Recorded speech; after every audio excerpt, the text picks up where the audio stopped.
the stream on it. I'm pretty sure. It was weird because I just did too, and I was like, no, I just turned that off. What? I didn't have it open to begin with, and I'm like, one of y'all are doing it, so. Yeah, because I'd had it open earlier, and then I was like, no, I should save my bandwidth, and then I was closing it, and then I was still hearing it in the background, and I was like, somebody's got it open. I can still hear outro. What is going on? Yep, I have them up on my phone. And when you Gotcha. when he decides to show up, I'll flip it over to our other overlay so y'all can see the updates I put to it. There's only one, but it's still cool. It's worth looking at. I had to find a good spot to fit something in because nameplates were getting overlapped with what I wanted to put. By the way, can you guys hear me okay? Yes. Yeah. Good. I am back to streaming, so I just kind of like moved my setup all around. So now instead of trying to have it off to the side, my mic is actually above my head. Oh, fun. So it's still out of the frame, but it's closer to my actual voice. I bought one of those arms for my Yeti, and I still haven't set it up. It's been like 2 years. It's just been sitting in the corner collecting dust. I love this thing. I have one of those arms from my Yeti, and I had it set up when I had my stream set up all downstairs.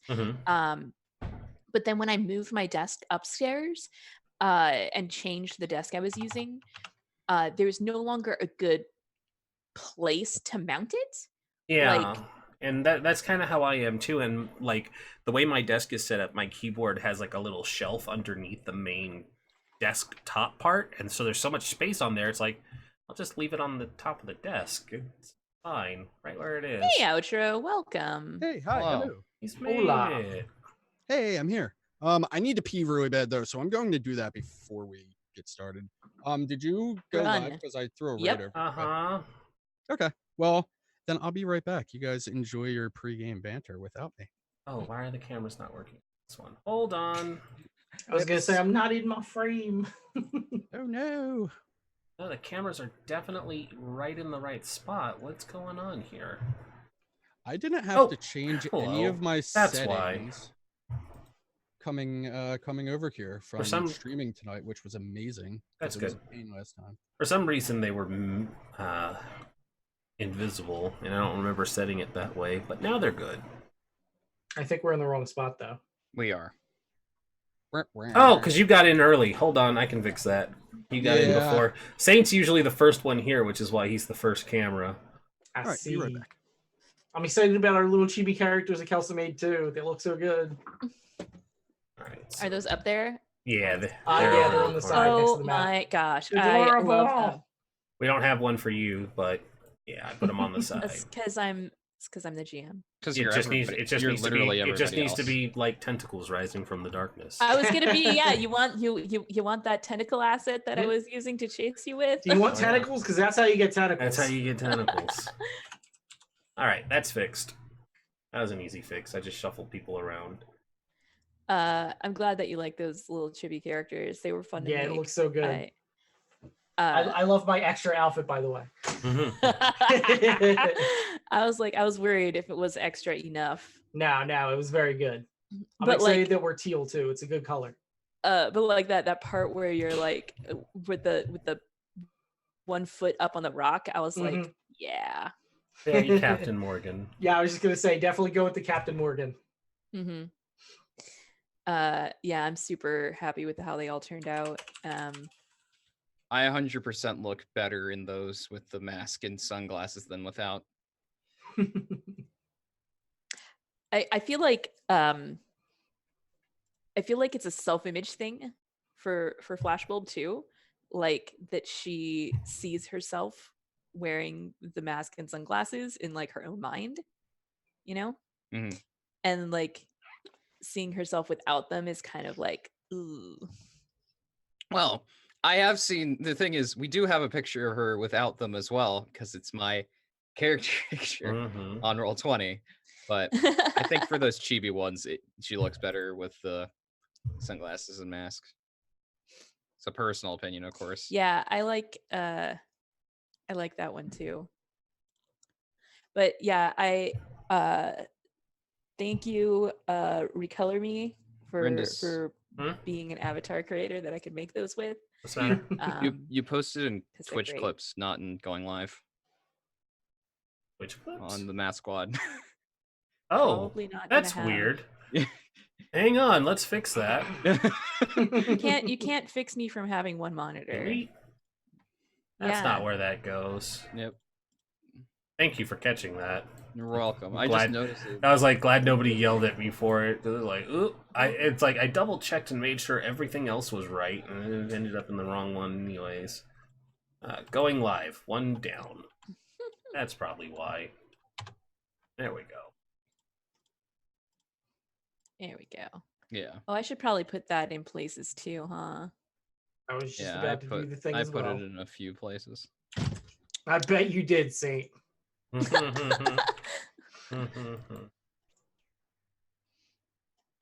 am returned. Welcome back. Welcome back. Welcome back. So remember earlier when we were talking about your new character outro? Yeah, what about it? We don't need to discuss this entirely because some of it seems like it may be more interesting to come up later. But can you just clarify for me your down tick again? Just DM me a little bit more about that. You want more details on it? Yeah, because I got what you told me, and I just want to know a little bit more about how that all went down. Okay. Yeah, I can definitely send you some more information. Yeah, that's cool. I'm excited for also, this character. please give yourself 4 more dots because you only have the standard dots that came with it. Oh shit! I knew I was forgetting something when I put the character together. No, they just want to roll zeros and everything. I also changed your starting power away from the Mystic starting power to the Xeno starting power because that's required for the character concept you've given me. Nope. There we go. That should be it, right? So yeah, saying zeros and everything is just full hard mode. Yep. Cool. Message. I think I missed what you were saying for a moment there, Kelsa. Your hair looks good on the orange background, by the way. I like it. Excellent framing. Right. Oh, right. Both outro and the stream missed what I was showing off earlier, which is while I'm here at Big Bad Con, one of the first things I did was get my copy of Scum and Villainy signed by Strauss. Nice. So, that's awesome.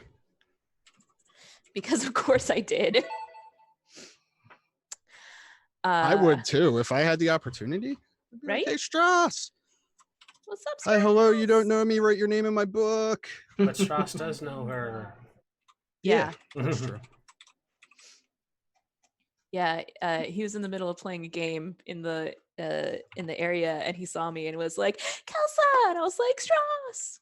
It was great. That's awesome. So it was more like, "Here, you know me, sign my book." Well, actually, it was like I was planning on getting him to sign it, but I didn't bring anything with me because I'm staying at the hotel next to the convention hotel. And so after I got my badge and did a bunch of other stuff, see my fancy badge, I was like, you know what? Before we stream Scum and Villainy, I should get him to sign my Scum and Villainy book. And John the Buff Little is supposed to be here as well. He's the co-author of Scum and Villainy. Ooh. I did not yet see him, so either I've missed him or he's not here yet. But I'm gonna get him to sign it too. So that's the plan. Cool. That's the plan. The plan. It is a good plan as far as plans go. Yeah. So outro, what I was saying to you earlier was DM me more stuff about your down loss or your down. I caught that arrow. part. It was the part in between give myself my 4 dots and my skills. Oh, the only other thing that I said was that I changed your starting power away from the Mystic starting power to the Xeno starting power. Oh, that's spoilers. Because you're a Xeno and your character concept requires that you have the Xeno power as opposed to crap. All right, let me open the book then. I left my physical copy on my bookshelf. I'm ill prepared. if you can't tell. Oh yeah, by the way, it is the 10th episode. Yeah. Yep. Episode 10. Number 10. We made it to double number. digits, friends. I know. So happy. We're gonna be in syndication before we know it, guys.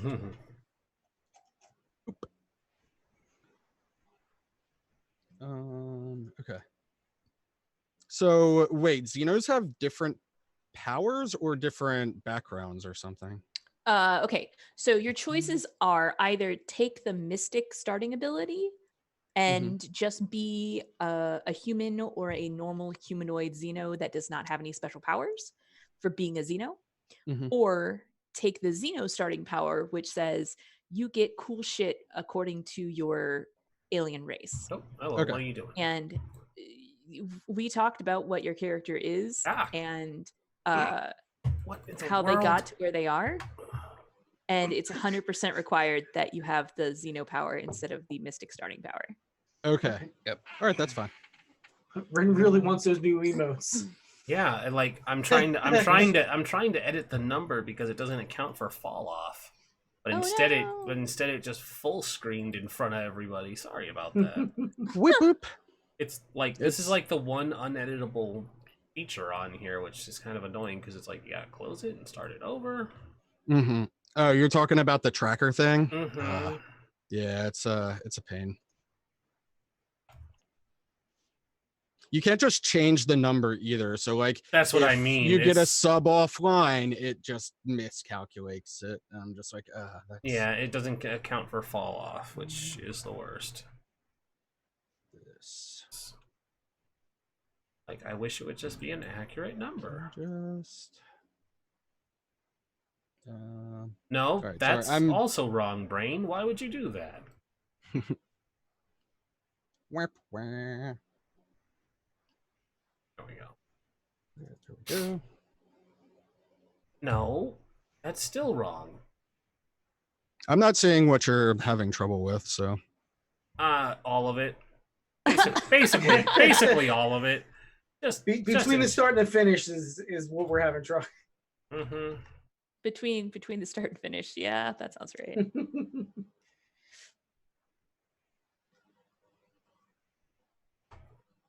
All right. There. Good. Everything doesn't look fucked up. Perfect. There we go. So hi everyone, welcome to Packet Loss. Hello. Hey. Yay! I'm excited. I am also excited. I'm just excited we got to play this week because I wasn't sure if we'd get to. Yeah. I wasn't sure if we get to either. Hello, I am in a hotel room. But I really wanted to play this game, and this game seemed a lot more interesting than the opening ceremonies of a convention. I already went over to the convention and said hello to a lot of people who are already here, which was great. But also, like, I wanted to play this game, and I'm super excited. For those of you who were not here previously, our good friend Triage has overindulged, and oh yes, she has. She is lost somewhere on Nightfall. However, Outro has made a new character who will be joining us for a few episodes until Triage unloses herself. once the asset wears off, they wander back to Nightfall, and it's like, okay, time to get on the. Where's the ship? Wait a second. Right. She found herself, but then couldn't find us. I wonder if it was like after she went to see Lotus. I wonder if she like sent a message back with like caution tape, like, yeah, just tell them to go on without me and pick me up on their next trip back, kind of thing. That seems way too responsible if you're on acid. It was the responsibility before I started, and also you have a coming up like hour and a half where you just think of all of the mistakes you just made by taking that acid. Also, I promise. Also, I'm just gonna poke a hole in that logic too, because that seems way too responsible for Triage in general. Yeah, she's super responsible. She's just a shithead. Maybe Lotus sent it out for you. Yeah, we should probably tell them where you're Lotus going. was just like the mom of the acid trip. Yeah. Well, I mean, if they're gonna give you space peyote and acid and be like, let's go on a spirit journey, to infuse your lab coat with genuine sadness. Oh man, that would be the worst acid trip. I'm not. Right? I want to take it back. I take it back. It's too late. It's too late. late. I'd rather think that the doc is not gone at all.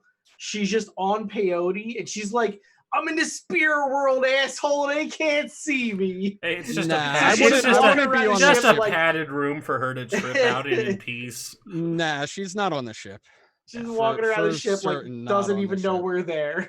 Yeah, I don't think so. So where's I just think that would be so funny. What page is the Xenos as PCs option? Oh, I was just looking at it. Hold on. Because I found on Xenos in Play, but it wasn't. Yeah, that's it. That's it. But that didn't give me anything about literally all it said. Literally all you need is it's just like, hey, you have something that's either stress based or you have something that's just constant. Basically. Yeah, like we were talking about this before. Like this is it. I mean, we already talked about what it is. I just need to put it in here. I mean, what it describes on page 296 is all there is in the book.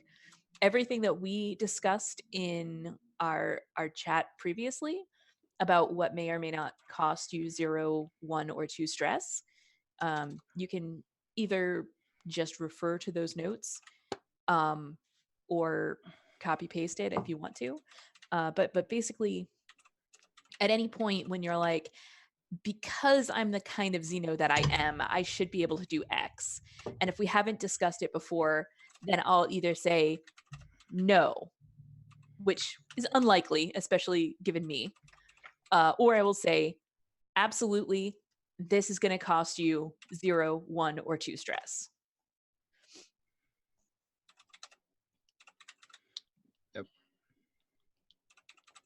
All right, so I just filled in my thing. I need to expand this area though, because it's kind of, there we go. Cool. So if you want to look at it and see what it says and sign off or not. Let's see. Don't read it out loud.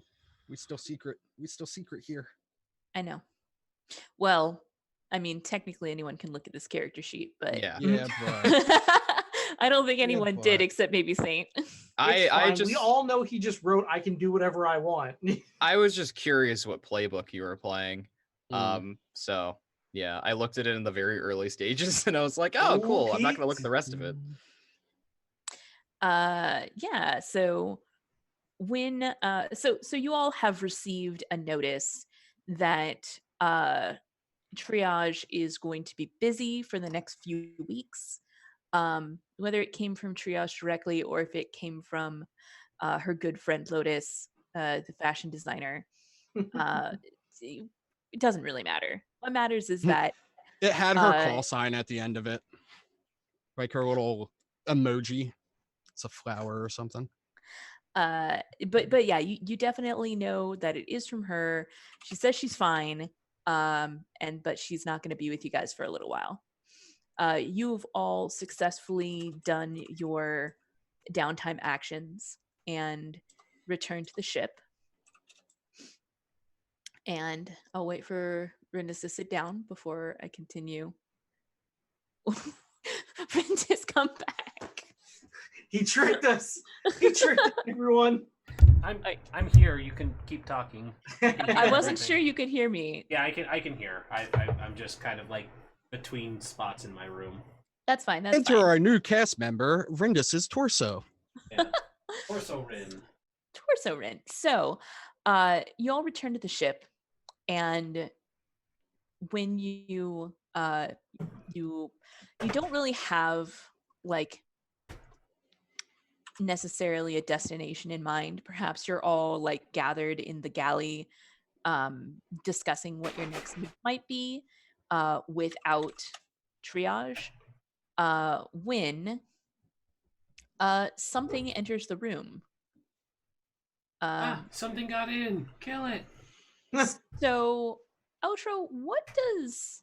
also, how do you say that name? It's Iwasove. Iwasove. What does it look like when Iwas walks? No. How does that look? I would imagine. Where are you guys? Just like you're all together, but where are you? Just like in the conference room or galley? Galley. Yeah. Okay, kitchen table. Cool. We always have our meetings in the galley. So maybe you don't even notice, but caution. There it is. Maybe you don't even notice, but caution tape does. I think I very would off-centered because Kelsa's using a different camera. I think I would notice because I have keen eye now. I have sharp eyes and notice small details many might overlook.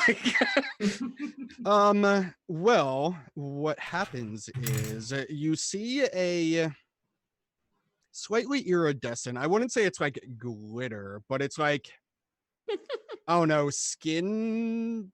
It's like a mist, but shiny. And it comes out of the primary like air vent in the galley.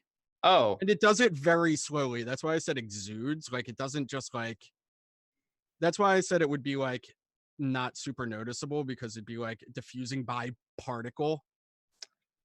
Yeah, that's kind of messed up. That shouldn't be on our ship. So here's exactly what happens. As soon as Face sees this coming out of the air vent, he's just trying to stuff napkins up into the air vent. Like, no, I think, what the hell is this? I think considering caution tape is, a pack rat, as she notices this, she's just gonna go to caution tape and just like give me a blaster.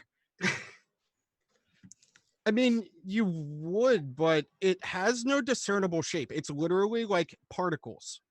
Well, then she's gonna be like, give me a vacuum cleaner, because that's the other one. That's what I was thinking. I was like, Rhys is gonna grab their Ghostbuster backpack, and this is gonna turn into Luigi's Mansion, but packet loss. Because like what Face is thinking is some kind of gas, and he doesn't want to be gas. Yeah. I am on me and Saintguard need to change positions, but otherwise everything else is fine. Ren. You sneaky gits! How dare you be in the wrong spot? But yeah, so with that, like if you guys want to vacuum me, that's fine. It's fine. He doesn't mind being sucked, y'all. It's like caution tape. Can you take care of that? Caution tape is like. Yeah, actually, no. I would. Now that I think about it, more icon a little bit. Like, she's gonna be like, she sees this. She's like, to glitch into Face. She's just like, don't look behind you, but I'm gonna be right back. And she gets up and heads for the cockpit. She's gonna use the ship systems to flush this thing out of our ship. Yeah, by the way, I'm not standing here and just gonna let this thing like envelop this room before I leave. I'm bouncing too. Kelsa, before Flashbulb initiates the purge, can I spend 2 stress to bring myself into a more embodied state, even though I'm still kind of in the oxygen filters? I haven't left the room. I like force myself out of the oxygen filters. Yeah, like maybe this process would normally take you like 15 minutes or something. You can spend 2 stress to congeal much quicker than that. Pull yourself out of those filters. Pull yourself together, man. So I'm going to do just that, and upon doing so, I'm going to like get down on the floor as like a mist, so that as soon as they start to congeal, it's going to take a lot more effort and time than they plan on it. I'm going to hit them with the big wrench as soon as they start to congeal. It's not really congeal. It's just like getting back together. My That's fine. You're still you're still a thing that just appeared in our ship. I'm gonna hit you as soon as you start to make a solid form. It doesn't make a solid form. I'm gonna hit you semi-solid form. Your wrench goes right through it. Face is definitely like on the floor. Flashbulb. The intruder. I know. It's looking like people. Yeah, I'm gonna get to the cockpit and try flushing this thing out of our ship. Attempts. I don't know if I can now, but yeah, if if they had not rushed their what exertion, is it? Exuberance? I don't know. Whatever. If they had not rushed the process, you definitely could have. However, at this point, it's too late. They're now fully in the galley. They're in the ship. It's in the ship. It's in the ship. What are you gonna do, Iwaz? So Iwaz, not anything assuming, like nothing moves or anything that you can see, but they're going to create a series of vibration that says, hold on, I come in peace. And then like in their dimension, they have like a symbol of peace. It's like the held up hand with the thumb tucked in, and they like form themselves into that, but I don't think they understand, or maybe they do. I don't know. They draw an S. So yeah, I look like a hand. Yeah, the cloud has formed a hand shape like this, and a noise has permeated that sounds somewhat like speech, but seems to be coming from this cloud. I think it's trying to give us the finger. Yeah, Flashbulb, I guess, is gonna come back and is actually going to gas for that blaster from Caution Tape. Come full circle on it. Yeah, and Caution Tape has like a little compartment. Boop, pops open. There's she Caution Tape was suddenly holding a blaster in every appendage. Fully loaded. Caution Tape just turns into like one of the roller droids from the... I was in an Eclipse Phase game where that basically happened. We had a Neo Octopi who could wield 4 plasma rifles at once. Yeah. But you know, I love it. I love it. Awesome. Yeah, she takes out a blaster pistol. It's like, wait, was it a Gloctopus? Yeah. So Face is actually gonna run over to Flashbulb and say like, "Hey, Flashbulb, do you have anything that might contain a gas?" Like, wink, wink. So Flashbulb just like wait, hold on. Take out the doctor's air filter device. I know what you're talking about. Yeah. Flashbulb like puts a hand on your shoulder, just like, if you want to go into my quarters and get one of those, get them, but stay out of my way. And she like pushes you toward the door. Okay, so I'm off to Flashbulb's quarters. All right, so Iwa's kind of like just, I don't know, continues to be a low mist, and a single hand says, yeah, just like a hand, but the hand sags a little bit, and just like the vibrations create speech patterns that come out something like, if it makes you more comfortable, contain me, that's fine. It's vibrating threateningly. Shoot let's it. Let's just get past this awkward part so I can talk to you guys. Don't act like you know us. Get the hell off my ship. Iwas has been watching you for the last 2 weeks, and we don't know that. We don't know that, but yeah. I'm just mentioning that. As a player, I know that. As a character, I have no goddamn idea. Glitch is going to produce their blaster pistol at this point too. The only kind of sexy Xenos that are allowed on this ship are the ones I invite. Besides, you're not solid enough for me to have sex with anyway. Exactly. I appreciate your assistance in getting me out of that subdimension. Oh, good. We brought something back with us. That's the last thing we needed. I told you we should have done a full system sweep. You know, I'm a little bit out of whack right now. You guys probably would not have been able to get away from Horrocks if it wasn't for me. So you have something to thank me for too. Who now? Horrocks. I didn't know. By the way, if you want me off of your ship, I'll go. Where's your gangplank? At this point, I want to run in. Like, I've been emptying this canister so like we can catch this thing in it. So like I'm like spraying the gas in the hallway. Was totally an empty canister. Okay. I feel like it's more like canister. I'll use the empty canister. It's more like you're trying to catch a bug. You take like a soup bowl and you put it over top of part of the cloud. Yeah, you're just gonna waste my emergency supply of gas. That's fine. I like it. Sure. Oh God, please! I like it better that you don't find the empty ones, and you can find the full one, and you have to spray it everywhere. So like I'm venting the gas, and the door's open, and there's this big green cloud. I'm like, I got it. turns around for that split second of just like she has a gun pointed. She says like, "There was an empty one. What are you doing?" There wasn't enough time to look around your entire room for an empty one. Wait, are we all about to have a space cult trip? No. You have to have that like concentrated. Yeah, it's not like so it's part of the meditation factor, not actually inebriating substance itself. No, it's both. To be able to do it, that's what it is, I think. Yeah, you just have to have enough of it. Like it's just dispersed in the air. It's not gonna get you on an ancestor trip.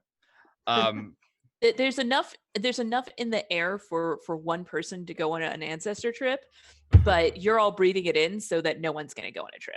Exactly. Yeah, I get you. We just get a minor contact high. Look.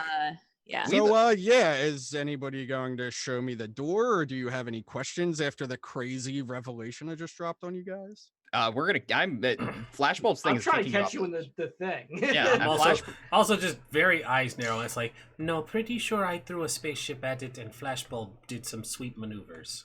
Yeah.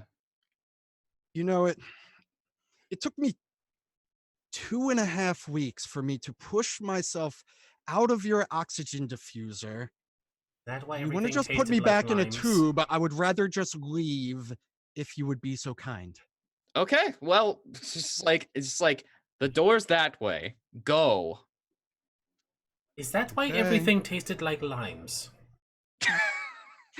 No, that's just you, Glitch. No, you didn't. All of me is here. You haven't eaten me. We've been breathing you this entire time. That's a little weird. No. I was stuck They've been inside of the us. Charcoal. beyond the charcoal, there's a filter that you should know this. At least your mechanic should. Only permits breathable air mixture to escape. So I'm not breathable air mixture. I had to do some crafty work to get out of there. That's why it took 2.5 weeks. Did you damage our oxygen filter? So help me if you got any xeno goo in there. I agree with Fluffbot. We need to snort the alien. We're not doing that. Also, Flashbulb has been pretty insistent about get off my ship. Get off my plane. And she still has a blaster pistol pointed. We're gonna throw this blob of goop off the ship and no ticket, Outro. Yes. I'd like to remind you of one of the packet losses core concepts is money. Oh, I'm aware. I'm just playing into the scene real quick. I'm giving some drama. I just want to make sure that you can coerce them into our secret plan by offering them money. So I start heading towards whatever off the ship means Flashbulb gives me, because I'm like, I see Face doing whatever Face is doing. I'm like, I'm staying the hell away from this. And then I kind of stop in still fog puddle form, and I'm like, wait, where are we? I don't have my bearings. Can you at least tell me where we are? Nightfall.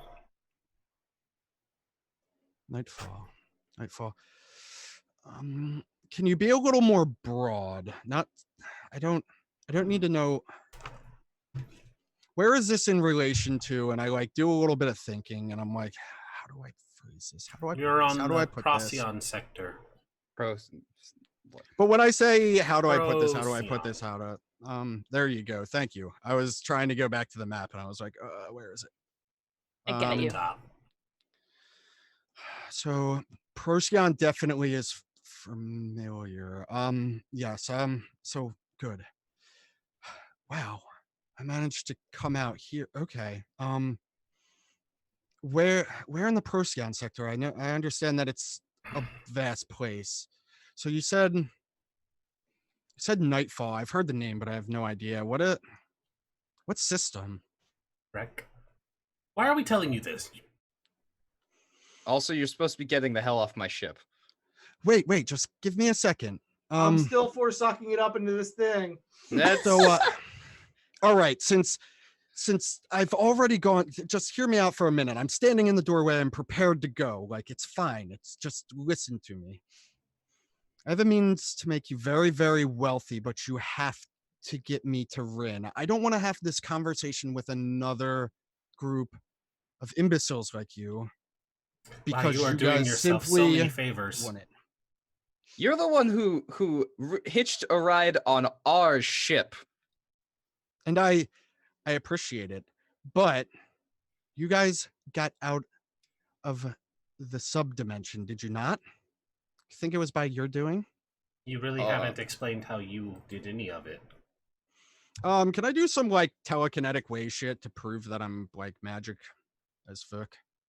Like, can I just smash? Can I just like smash the container that Face is currently messing with? I want to see a roll to show magic as fuck. I'm just going to I don't think yank the container out of Rhys's hand and then like kind of form myself around it as a shell, if that's possible. So that would be that would be a kinetics, like my special ability. Yeah, I don't think it's as much as you would need to push yourself to use 2 stress to be able to do it, because you're not throwing a table-sized object with dangerous force or propelling yourself briefly with superhuman speed. I feel like yanking that out of his hand is difficult, but not impossible, especially if he's not prepared for it. Yeah, can I do a skulk first to see if I actually have a difficult time? Like roll a skulk to see if I can like catch them off guard and just grab it while they're hand slack. Okay. It's not really a consequential roll, I think. No, well, that's what I was going to ask. Like that, it could because this is like I don't know PvP. I guess it's really the question is to Rhys. Yeah, it's to Rhys. Would you see this as a hostile thing, and do you believe there would be a consequence if I if I fail to snag the thing out of your hand? I could say if I fail, you can trap me in it while I'm like extended to grab it or something. I probably would take it as a threat, but at the same time, Face never lets down a good joke, so I think he would let it go and just be like, "Okay, great, now put yourself in it." All right, so would it be skulk with a controlled position? It just wouldn't be a roll; it would just happen. I'm pretty sure. I okay, so we're just exchanging. Yeah, like if there isn't an interesting consequence, there's no reason to roll. That's fine. Okay. It's like Burning Wheel. If there's no interesting consequences, there's no reason to make a roll. Yeah, exactly. So I kind of like. I wouldn't say I juggle it, but I spin it around in the air and just show off like, yes. And I was able to, well, where is she? She could provide more information for me. And like, do you guys like, what do you mean by she or whatever? So where's your other crewmate? She could vouch for me. Flashbulb is not listening to any of this until you either get off the ship or explain your offer. Those are the only 2 things Flashbulb's going to listen to. I don't know about the rest of the crew, but that's what Flashbulb's doing. While they're juggling this thing around, I would really like to try hit the button on the canister and suck them into it. I want this to happen. I feel like you need that would close enough. See, the thing is that doesn't have an interesting consequence, but I would like to avoid that happening. So can this actually be a roll? Oh, yeah, I'm sure. I would rather not be sucked into it. You could also just keep it far enough away from Face, just like putting it near the ceiling. I mean, I like the idea of it being possible that this situation can put me inside that jar. Okay. So, if you I'd think rather it not happen, but I like the possibility. Okay.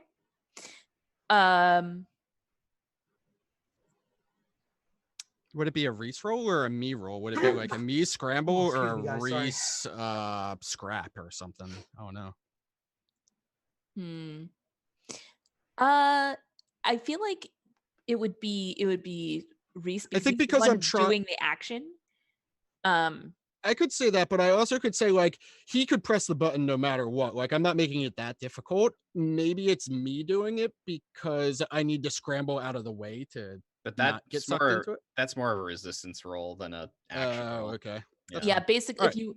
if you want to resist it, you can do a resist, but I would think it's more of it's either Rhys doing a roll to see if he can do it, or you deciding yes or no if you roll a resist for it happening. Okay, that's fine. Rhys, make your roll because I'm okay with getting stuck in it, but I'm also okay with it not. So is it risky, standard? It's controlled. Would it be scrap or rig though? I feel like he's messing with a He's not like rig is like if he's making changes to it, all he's doing is pressing a button. Okay. And because it's like so 4 or 5. With this partial success, can I dictate what the partial is? Yeah, I'm cool with that. I get to finish my train of thought before I get trapped in the jar. Okay. So I if possible, produce mental images in Flashbulb's head that show me feeding Triage the coordinates of where to go to get out of the place. To get out of the pocket dimension. Maybe? No? Yes? That's like it'll happen. Again, the only things she was interested in was either you get it was you getting off the ship or you telling them about this offer you're going to make them and you Yeah, so I'm just saying like I send these flashes of imagery to Flashbulb before I get sucked into this canister in which I am now contained in. That's what I was saying. Okay. Unless this is not a No, I get what you're saying. Yeah. Okay. She puts her gun, she puts the blaster pistol down, just like goes over, it goes her face. It's like, give me that. Takes the canister if face doesn't resist. Now, you're gonna get kicked out and just dropped on Nightfall if you don't offer them, if you don't finish your offer about a bunch of money. I'm currently in a canister in which I'm probably one of the few things that isn't breathable air mixture. So I probably can't create the vibrations to make a noise. So I'm hoping that because I did what I just did, Flashbulb is like, all right, we need to talk to this person. Yeah, it's complicated for me because for Flashbulb, you are a out of dimension hitchhiker in her ship, which is not at all conducive to anything that she just had happen. By the way, having no clue that any of this is going on, Face is just like, I got it. Look, I got it. All right, but yeah, she's gonna have hold of it and just be like, all right, so this creature, I don't know how to term it, is claiming it's a way creature. It's one of those things that was in the dimension, wasn't it? It's apparently different. I know bits and pieces about this. Triage knew more, but it claims to have given Triage the coordinates to get us out. But what? And like you see that Glitch looks very worried and a little concerned, especially since it's a creature from within the way. What if it didn't want to get us out at all? What if it was just using us to get out? I'm going to, while in the canister, turn into like one of those Facebook era animated emojis of like hearts like going upwards in like a 2-frame thing, like a big heart, small heart, big heart, small heart, trying to be like, hey, I'm nice. Oh, look, hearts. Now it's obviously nice, guys. Yeah. Yeah, I mean, that's if I didn't get haunted from horrible way beast creatures, right? I might be falling for this. But and this viciousness continues through with Flashbulb. She's just like, she's like, again, it's a little bit unfortunate that we never got to the big score that I was talking about, but it also was taking a little bit too long. considering it hitched on our ship too. Like it, I don't know how these lying things work. Can like you tell if somebody's lying? Yeah. I turn it into whatever the symbol for money in this system is. But really, even disregarding the fact that it's stowed away, what happens when we let it out? It was there for a reason. And if it's here where it's not supposed to be, what does that mean for everything here? Yeah. I mean, how do we know it's just not a little version of whatever that crazy tentacle monster is? I turn into what looks like handcuffs, but sci-fi. Normally, I'd be intrigued by the prospect of that question face, but I really don't want to risk that. I like to think that I'm changing into these things, but none of you guys are looking at me right now, so everything you're I trying change very, into very desperately. Yeah, you're trying really hard, and we're just like we're more concerned with how this affects us, which we're a crew of smugglers, so it makes sense. Face is like I like money, but I hate crazy tentacle monsters. Yep, I think that's all of us. I need to be alive to spend said money. And see, that's the problem. I don't hate the tentacle monsters. I just hate the way creatures. Like no tentacles allowed. No, just no way creatures. There's a difference. It just I give up and I turn into like a sparkly gas cloud and just stay like that until you guys come to a conclusion. Yeah, I think I'm gonna go out of character. The biggest problem is that in character there is no reason Flashbulb would trust your character. That's fine. And I mean, if you decided to like take me out and then like dump me out of the canister, I was gonna be like, look, I was serious about the making you really rich thing. If you can help me get across over to the Rin sector, I can be in here and not say a single word. I just need to see a friend. The only person who knows I'm here. This Procyon sector. So it's parallel to my dimension. I don't exist here normally. I need to get home. I'm deteriorating. You guys know some other friends of yours who are stuck between dimensions and deteriorating. They might be able to help too. Do we know people stuck between the ghosts? Yeah, the ghosts. You haven't actually talked to them on screen, but they helped you out in the beginning. Yeah, that's right. That's a background friend. Yeah. Mm-hmm. Face kind of like sighs.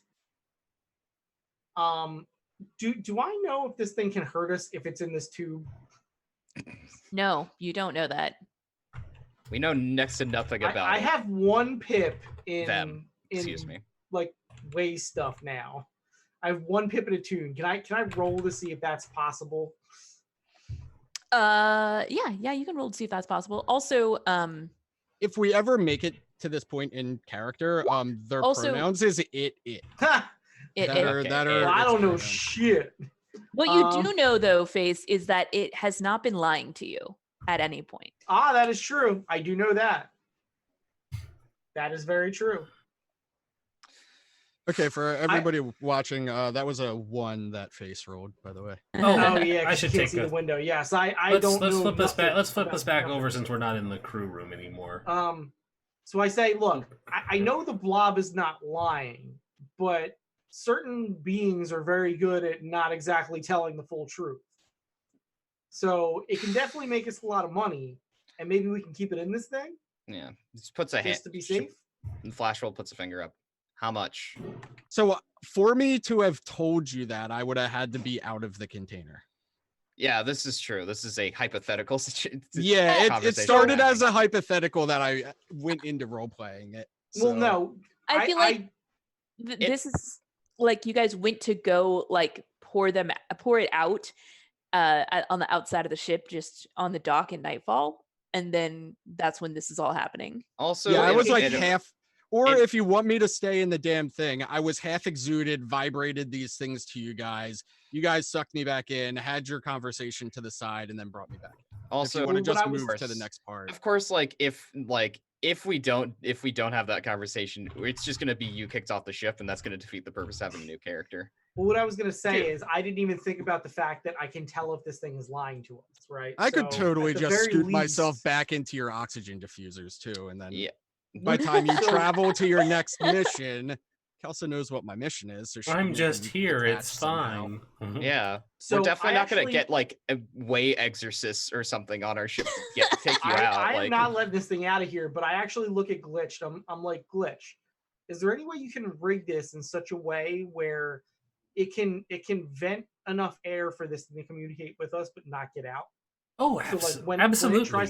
When it tries to communicate, have it vent some air so it can kind of vibrate and talk to us, but not actually like just let the thing out. Of course. I form into a xylophone. It gave away enough information about itself that making a smaller version of the filtration system would allow some oxygen to escape, but without allowing it the ability to filter through very quickly itself. Perfect. Is that good for you, Space Thing?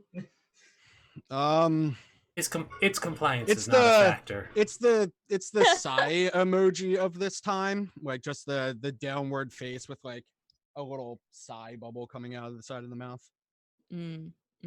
All right. I'm sorry. It's not that we don't trust you, but we don't trust you. All right. I want to rig up something fun for this then. I can trust you as far as I can throw you, and I can't throw you, so. Your gas, I can't hold you long enough to throw you. I want to rig up something to do this little filtration speaky system. That is. By the way, if you've been in the oxygen thing for like 2 weeks or whatever, nobody needs to know what happens in my room. We already know what happens in your room. At least if I can speak now, I'm just going to say you don't really keep what you do very secret. I haven't made my rig construction yet. You're just trying to sound more interesting to impress your companion. Oh yeah, this is a thing that your people. No, it's propriety. That's the word. Propriety. Oh, I was speaking about that one. Oh, look. Yeah, I mean, do you have to roll it? Like, otherwise, I don't know. It was like I thought I would have to because if it might mess it up and kill it accidentally or release it. Yeah. Like I figured I would have to make something, or at least just being told that I made it before he starts talking, because it's like we can't hear you. We can't hear you. We're having a. That is up to the space mistress. Yeah. Glorious GM, what is your word? I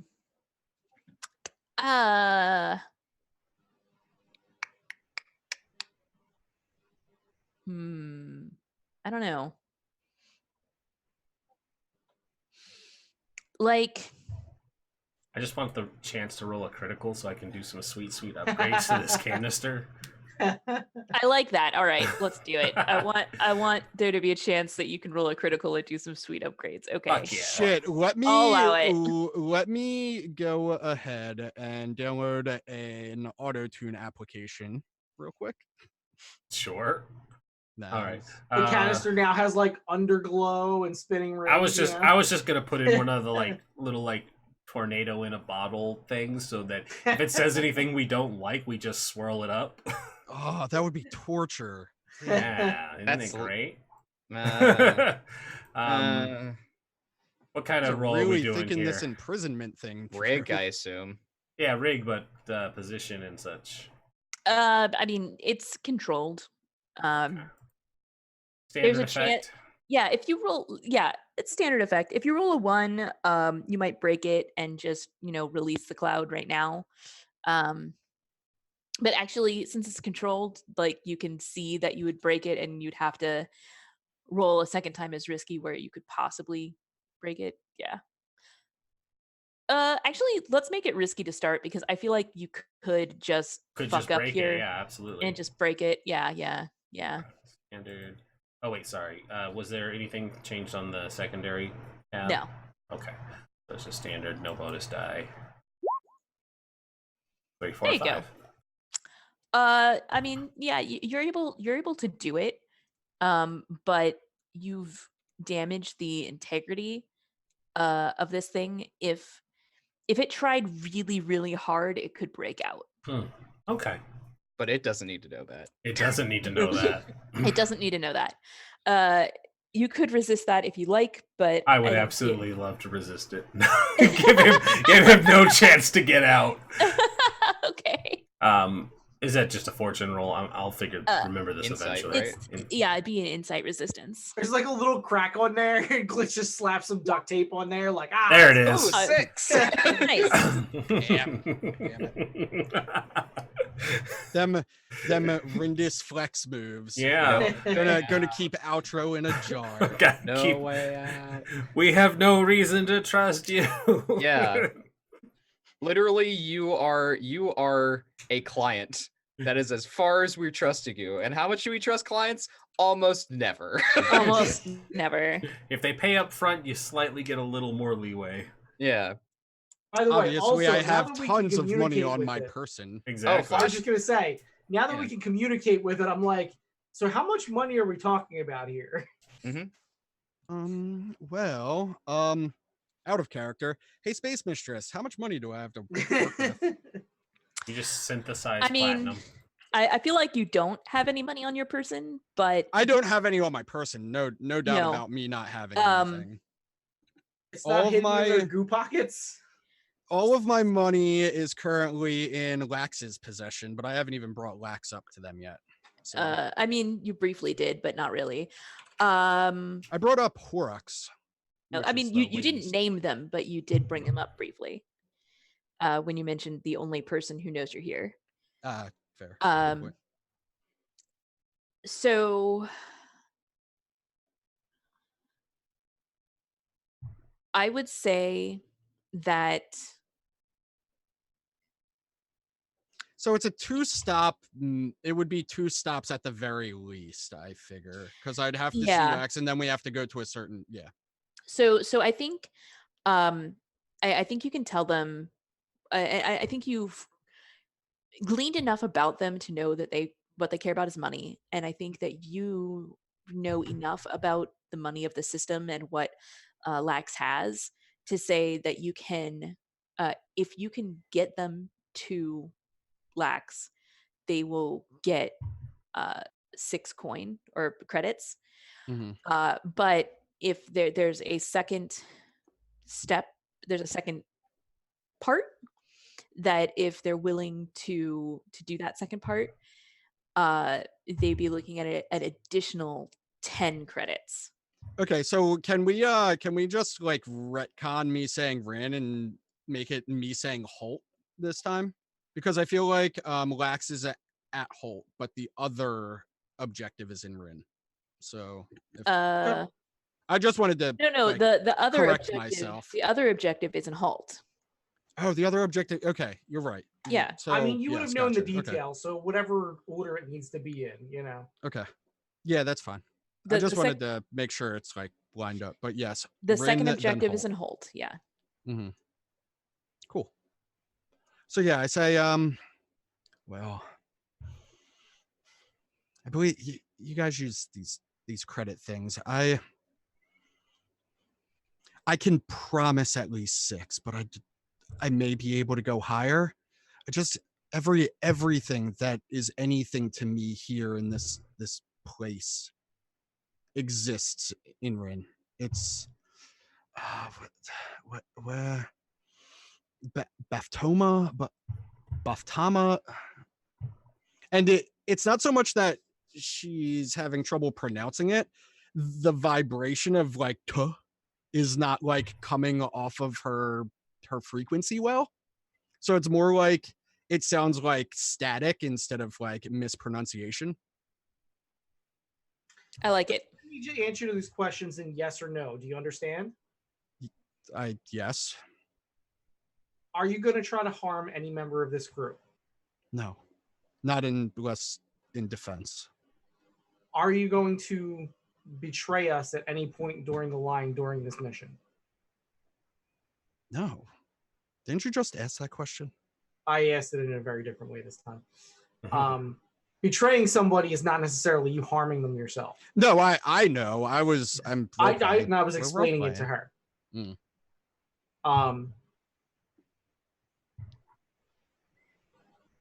What's the time limit? I I turn as soon as Flashbulb says that, and I say, is this one always caught up in semantics like this? Honestly, I don't know what my time limit is.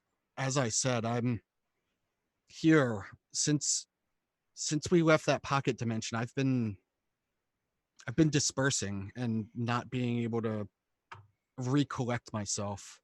I fear that I may vanish into nothingness over too long. So I wouldn't say a while, but I'm still mostly here, and it's been 2.5 weeks. We know somebody. You can take your time, but don't leave me here forever. How close are the ghosts? Let me take a look here at the ghosts. I was actually just pulling out the book for specifically that reason. They're actually on Nightfall. It's really See, that's why I was asking. I thought they were close. I at least knew they were in Breck. I didn't know they were on Nightfall. Are they on Breck? Oh, Breck is a system. Yeah, I don't think they're in. I don't think they're actually in Breck right now. Hold on. I thought they were on Breck. Oh, she does a faction turn game, so she probably knows what they're up to. So, I don't know if you've done it recently, but yeah. Kelsa does a faction turn? Yeah, I don't like streaming or anything, but I do between sessions have things happen in the background. Gotcha. Nothing has actually like culminated in anything interesting yet, but there's things moving. So that's there. You know, there's this map here. You know that you can always reach them in Iota, and that their ship called the Skeleton Key does travel between the various systems, and that they are they've been researching something in Holt. But yeah, like you know you can always reach them if you're in Iota. They have some kind of permanent facility in Iota, but you're not sure where. So we're gonna have to go through Iota to get to Rin anyway, according to the gates.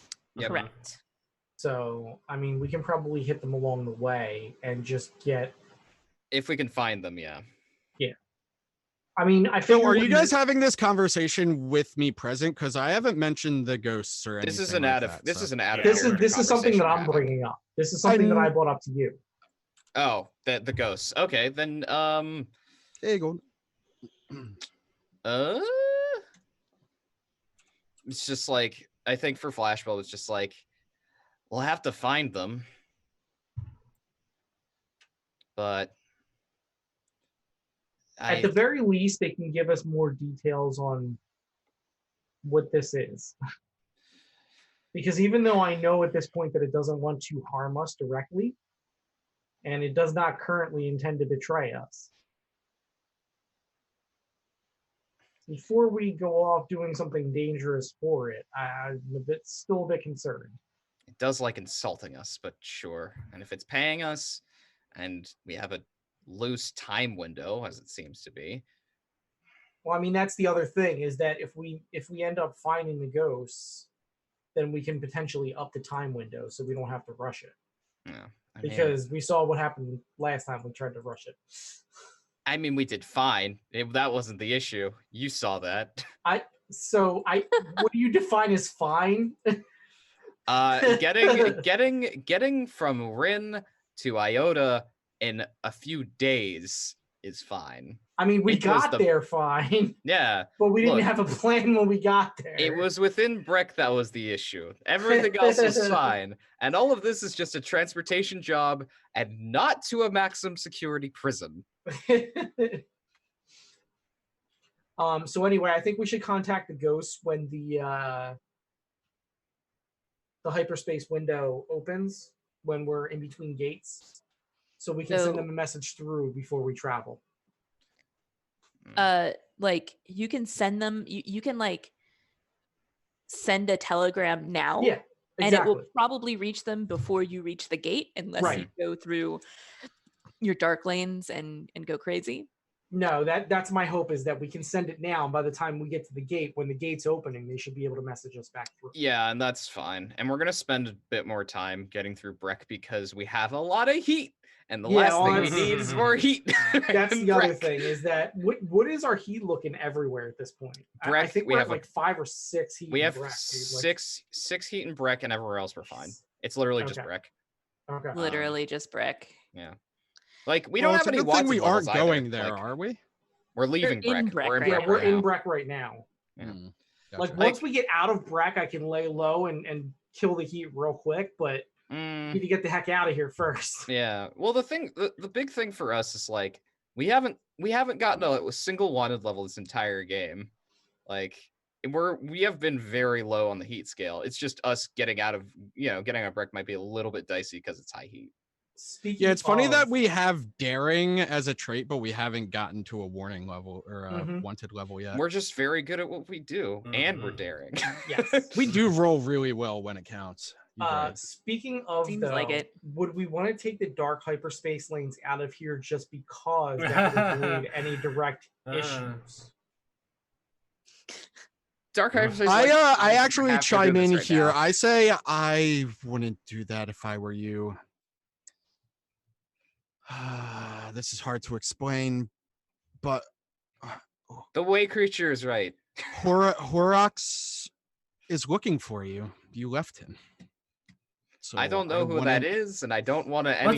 What's a Horrocks? Nope, we're not talking about that right now. Okay. We're just gonna put. You opened up a can of tentacles right there, sir. All right, we're gonna need a. Normally, that would not be such a bad thing. Look, we're gonna need a name for you. What's your name, if you have one? I don't know if you're a collective or whatever. Purple. We'll call it Purple. It has a name. Iwasove. Purple. And then I do like, and it's a pleasure, but in gas alien language, so I don't know what that would look like. I don't know. Probably like a raise into a sideways 3. So Iwas Ove. Am I getting that correct?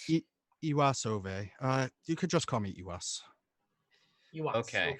That's a much easier thing to remember, I'm going to be honest. Well, about that, let's get things prepped. I guess you get us out of here, and Glitch, would you be able to make some mechanical legs for our friend here, because I'm still not letting it out of the bottle. That genie's staying right where it is. I'm going to be like one of those head in a jar crabs from Mars Attacks. I have just the wickedest gleam in my eyes. I can rig something up quickly. Puts a finger up. Perhaps not legs. Perhaps gravitational packs or something. Legs. That's fine. So so has caution tape shown up at all? Like you could probably sit me on top of. I'm out of character, by the way. No, I immediately go to the workshop and I am going to rig up with a little grav pad for it to be harnessed to, and little mental manipulators so that they can control it with their whatever cosmic voodoo they do. Face knows that Glitch is mad at him for some reason right now, and this is going to be a long trip. So Face is giving him something to do so that it's not going to get weird. I turn towards Flashbulb again, but it's more so I just rotate. There's no discernible difference in my front and back, so it's just you just see me rotate, and to Flashbulb, I'm these two are bizarre. They don't trust me enough to exist in a gaseous form that can't physically cause harm, but they want to give me physical body elements in which I control by myself. You're right. We will not give you gravity manipulators, and you can sit on the shelf. And I go put you on the high. I put you on the high shelf and walk off. And Flashbulb's just look, I was the one who wanted to kick you off of the ship. You're lucky you're here, and you're here because you're a client. And being a client, it's a little bit easier to deal with you if you have a little bit more freedom of movement. We're not in the prisoner business. Do you imprison your clients? I mean, this is why if I offer the amount that I just offered you to somebody else, I'm sure they wouldn't keep me in a jar. This is why we're giving you a gravitational harness, and also we're giving you in a jar because you are in our filtration system for 2 weeks, and you were hitching on our ship. Technically, didn't pay for transport. If it gets ornery, put it in a safe. You can check to make sure that I have no contaminants. I irradiated. I let all of the radiation,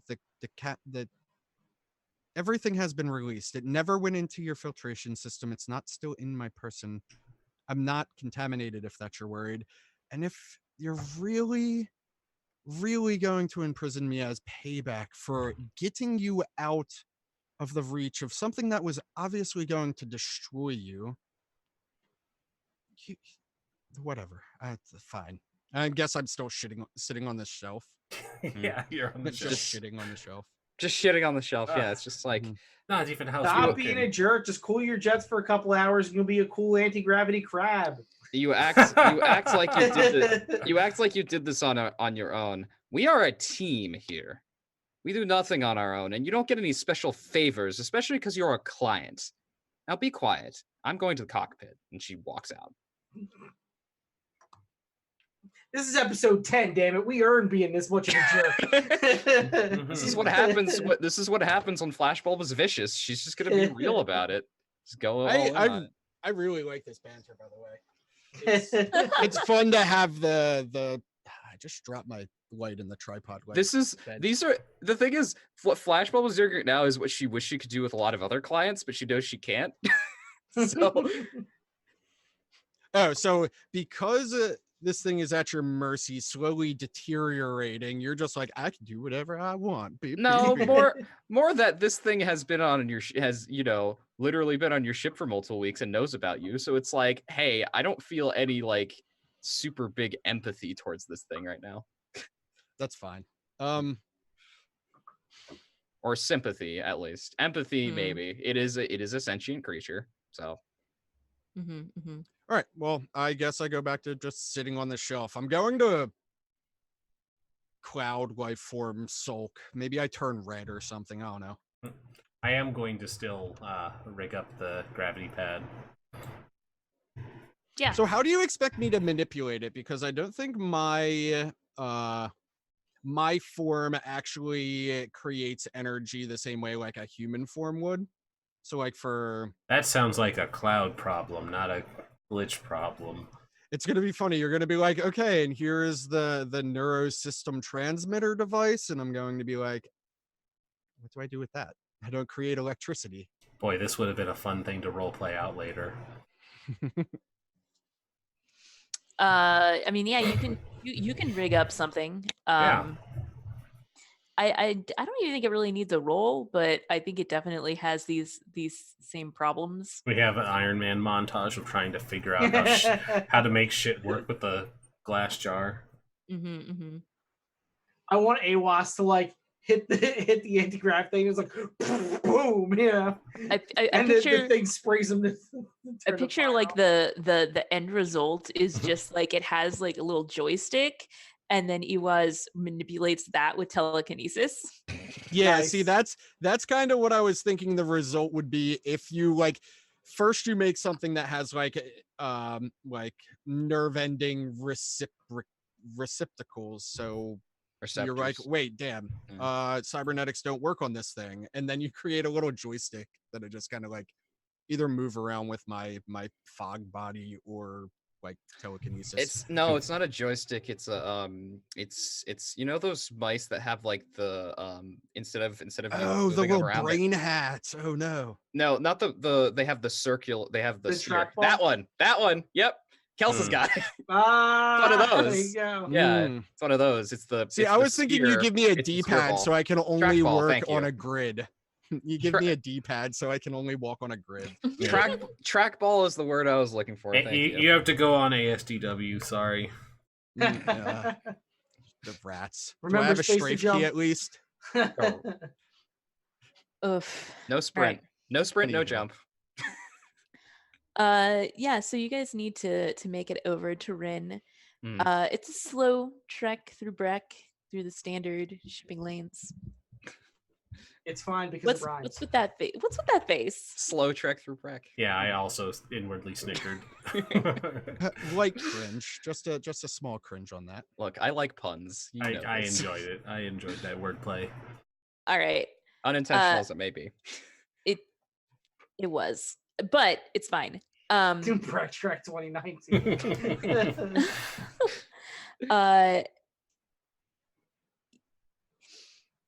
You do get stopped by like the space cops at the border. Hello, can I see your paperwork? Are you carrying any fruits, vegetables, or unlicensed gas creatures? No, certainly not. Why would you? Yes, Why would no. you? Why would you even think that? Yes. Answer first question. Yes. Answer all the other questions. No.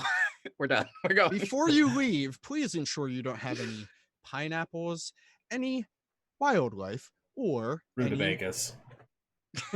airborne gas creatures. No rhubarb. No rhubarb goes across this border. Papers, please. Denied. Hello, potato friend. So I think it's pretty simple for you guys to get through there. It's not really, although you have a high heat level, you guys have your false ship papers and you've been cautious and acting normal, so you are able to get your just passing through bonus here. I don't think we need to make a roll is what I'm saying. Cool. So as you are about to jump to Iota, you get a response back from the ghosts. And what did you tell them? Face, what did we tell them? I tell them we have come into contact with an interesting being that seems to be out of phase. We were wondering if you would be able to help us dispose of it. Wow. If we were gonna do that, we would just sit there and shake the thing. We would just let it out on Nightfall. We didn't take it. I mean, Why let it out? Leave the how would I phrase it? A way to steady its material form so it is no longer dissipated. Okay. So they will respond back that a set of coordinates just like in the middle of nowhere, Iota, that says meet with the skeleton key and we can discuss the specifics. Okay. Cool. So I'll let everybody know. Excellent. And then we'll fly to there once we get to Iota. Okay. So it's probably another 5 or 6 days worth of travel. Because they put it fairly close to the gate because they know that the meeting point, because they know that's where you're coming from Breck, and it's out in one of the asteroid belts. There's multiple asteroid belts in Iota, and this one is no different. And so they meet up with you, and Skeleton Key is their cruiser ship. It's also partway out of phase, and so they will hail you as you approach. Before we actually get in there, I ask so where is the other crew member, the one that was here when you were in the what you call the pocket dimension? Ejected her out the airlock. I kind of okay. She's on a spirit journey apparently. She's in a safe place, as far as I know. Out the airlock. Slightly glad that she's not here. While she may give me credibility, she's kind of a bitch. Yes, that's the word I use. She's definitely a bitch. Flashball is just like, it's not that bad. I've seen worse. Yeah. You know. Never mind. She came through when we were trying to be eaten by a tentacle monster, so I'll give her that. So yeah, you've reached this place and you see the skeleton key, or pick it up on your sensors at least. It looks like a Corvette, but also all of the readings are wrong, and you know that's because it's partway out of phase. Right. And so they, you get a hail from. Let's see, which one of these would be the best one to speak to you about this.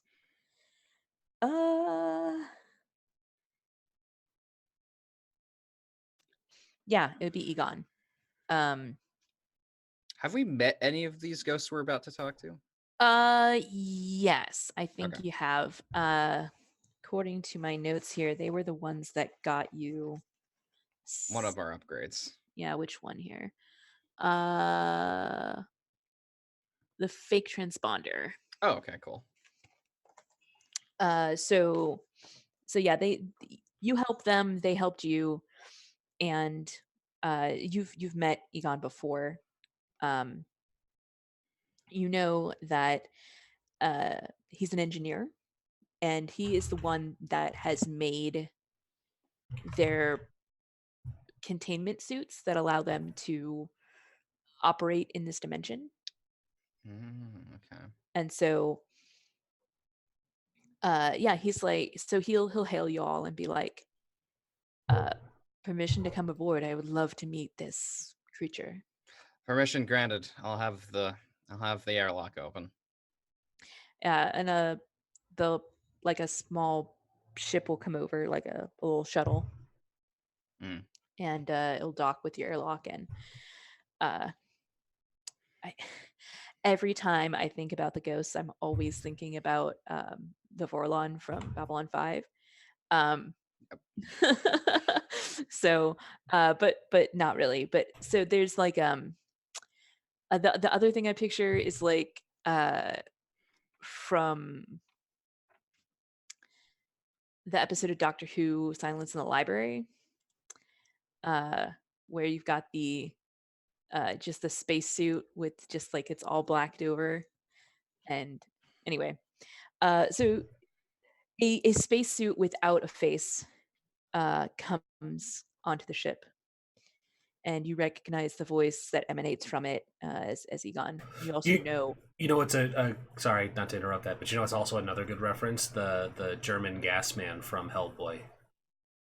I don't think I ever saw that one. You ever see? It's in the first one, I think. I forget what his name is, but basically he has just a big spacesuit that he keeps himself in because he had a science experiment that went wrong, kind of like these guys. But at one point, Hellboy just punches his glass visor, and his gas comes out, and he just is like, "I'm gas," and he beats Hellboy up because for some reason he can physically manipulate stuff as gas. Sure. That's actually very appropriate. The only thing that I want about Egon is that his black bowl-shaped head needs emotes. I found a picture. Hold on, I can show you. I want him to have like blue emotes, like smiley face, like actual emojis. What is he? Zero from Borderlands 2? Like yes.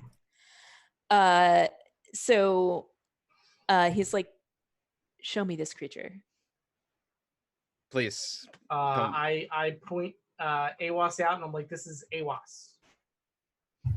We met them on our ship. We were quite surprised. Like the thing just kind of like. I say, I vibrate. Hello? Weren't we going to see Lex? What are we doing? Who is this? This is Egon. He's a is it he? Yes. He's a friend of ours. He is a engineer that I think understands your situation better than most. He might be able to help you with your dispersion problem. Oh? And I go from what the hell are we wasting time on to I'm intrigued. So yeah. He's pulled out like a handheld toolbox, and like he sets it on a table, and it like opens up and like spirals out, and it's got like a bunch of diagnostic stuff inside of it, and he starts like running probes up and down and around the container, and like has some like weird magnifying glass thing, but it seems to be like has like an overlay that's going through a bunch of different spectrums or something. He's got just a whole set of his tools, and he's just like I say like real quick, I'm like, whoa, hold on there. What is this? Like I didn't give you the okay to do anything here. First off, let me say, have any of you ever been put in a space that is less than 487% your normal volume that you take up comfortably for multiple weeks? Because that's how I'm feeling right now, and it's a little cramped. I would like to stretch, please. Do you have limbs to stretch? It's not. I need to space out my particles. It's a gas? Nods. They're just full of hot air. Are you and sentient? I hate that joke. Have you always been a gas? Yes, I have. Interesting. If you don't want it on your ship, I'll take it back to mine. That would be preferred. But he did promise us. Oh well, I guess you're not getting paid then. Too bad. Oh, that's too bad. Oh no. At this time, we would like to keep the weird space creature with us, Egon. Would you be able to help us keep it in phase at least? Well, most of my materials are on my ship. I would need to do a little more studying, and if this is not its typical disbursement, it may throw off my calculations. Wait, can you? This may change things. Do you think you can find a way to ground me here? Or first off, yeah. Hello, Egon. I'm Ewos. Thanks. So he reaches up to his helmet and he like presses a button, and like it opens up, and you see like a human face. It looks normal for a second, and then like it static flickers and like goes transparent for a second and then comes back, and then he closes the mask again, and so it's all black, and he's like, I've created the suit to stabilize myself. And you maintain yourself located here consistently because of that suit? It's not flawless, but it allows me to survive. Interesting. Well, I'm okay with you running your tests, asking whatever questions you need. But please, if you, after a bit of time, if you can't figure out how exactly to keep me grounded, I would like to be able to leave on my own accord. I have something that I need to do, and obviously, as they had mentioned, I am dispersing, and I can't retrieve my particles. I need those to live. They're part of my body. It's as if parts of your human, I understand, like your fully. fingers were falling off, you know? I need understand that. Fully. I do. All right. I think I have the data that I need. I can adjust one of these suits. It will keep you here longer, but I can't guarantee that it will be a permanent solution. Not without more tests, more time, and more supplies. But As long as it'll hold for now, we can take Iwas to do what they need done, and then we can bring them back here. Iwas has a destination, which is why we were hired, so to speak. Well, depending on like I kind of like excitedly say, depending on what they find here, we may have a change of second destination. We still have to go to the first one. If we don't go to the first one, you don't get paid. We know. We've had this before. Give me a few hours. I'll be back with a suit for this one. Thank you, Egon. Thanks, Egon. Just like... Good to see you again, by the way. You're the bestie. Yeah, he nods. By the way, before he leaves, I'm like, it's good to finally see your face, by the way. It was incredibly painful. That he leaves. Oh, wow. And that's why I didn't say anything about it. I mean, face doesn't know. This is true. I mean, I didn't know either, but that seemed kind of rude to comment about their face. That's your face. Face talks about faces. That's faces. It's true. I mean, it's it's a thing. It's just what you do. Just FaceTime. FaceTime, yeah. So it's gonna be a few hours in game, but can we take a short bio break here? Yes, we are at the halfway point. That's a good time. Yeah. I'm we'll come into back. a quick break. Yep. I like this plan. Alrighty, so I'm gonna set up and run with advantage. Back soon, everybody. Yep. Just remember that while the commercial's running, it's gonna be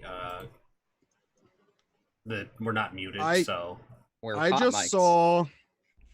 just saw a what is with advantage? Nintendo With Labo Advantage is a collaboration with Goose Game. Cool. And I want to find it and post it. Okay. I'm gonna run the ad now. So I'm done. Okay. Here we go. Everybody back in 5. So, what is With Advantage? With Advantage is a charity event hosted right here at Forgebreaker and put together by some pretty amazing individuals that cover the D&D and tabletop RPG communities. And it's a means for us to spotlight those that we have lost or have been affected by Alzheimer's or dementia.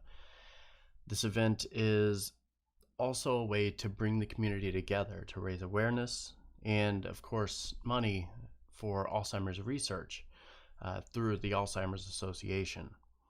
On November 4th through the 8th, our players will participate in a series of one-shots, a bunch of 3-hour events with one specific goal in mind, celebrating those affected by this disease. And for every $10 donation, our players will earn advantage tokens, which they can use at any time to benefit themselves and their party, and to solve puzzles and have fun and enjoy this game that we love, and do so with advantage. But that's not really why we're doing this. We're doing this to raise awareness to a very serious condition that affects more than 5.8 million Americans every year, and to raise money for research into a cure so that someday we'll be celebrating our first Alzheimer's survivor. In fact, why don't you check out this video, which really puts things into perspective of just how deeply this disease touches the lives of people all over the world.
This event is something that's become very personal to me and those who signed up to participate as well. For me, it was my father and my grandmother, both taken by dementia, and I saw firsthand with my father watching as his health declined and everything that he was would slowly deteriorate. It was the most helpless feeling I've ever experienced in my life. And knowing there was nothing I could do to save him didn't help. But that's why we're here doing this. We've added some incredible sponsors to our event and brought in some veterans of D&D and tabletop RPGs to bring something truly unique and something that touches so many of our lives, and to celebrate those that we love and our families. So with that, we ask that you tune in November 4th through the 8th from 4 p.m. until 1 a.m. every single night for With Advantage, so that maybe someday we can find a cure for this disease so we don't have to do this anymore.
Can I unmute my microphone? Am I allowed? I think I'm allowed, right? Yes, we can hear you. Yes? No? Maybe? No? Yes. I mean, you're already doing it, so. But yeah, it's fine. Okay, cool. I just wanted you to be a little paranoid. That's nice. We're just waiting on Rhys. No, the silence must reign. But yeah, you might think it's out of hand, but Mr. Mime is definitely Ash's new dad. If you've seen Sun and Moon, takes him on vacation and everything.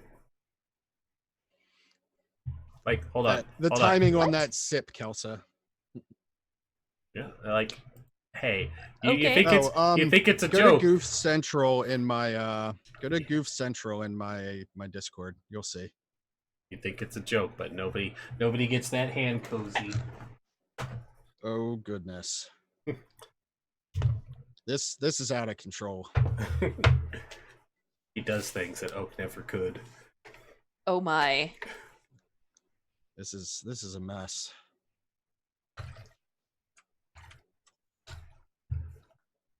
The delicious pouring sound of Hawaiian Punch.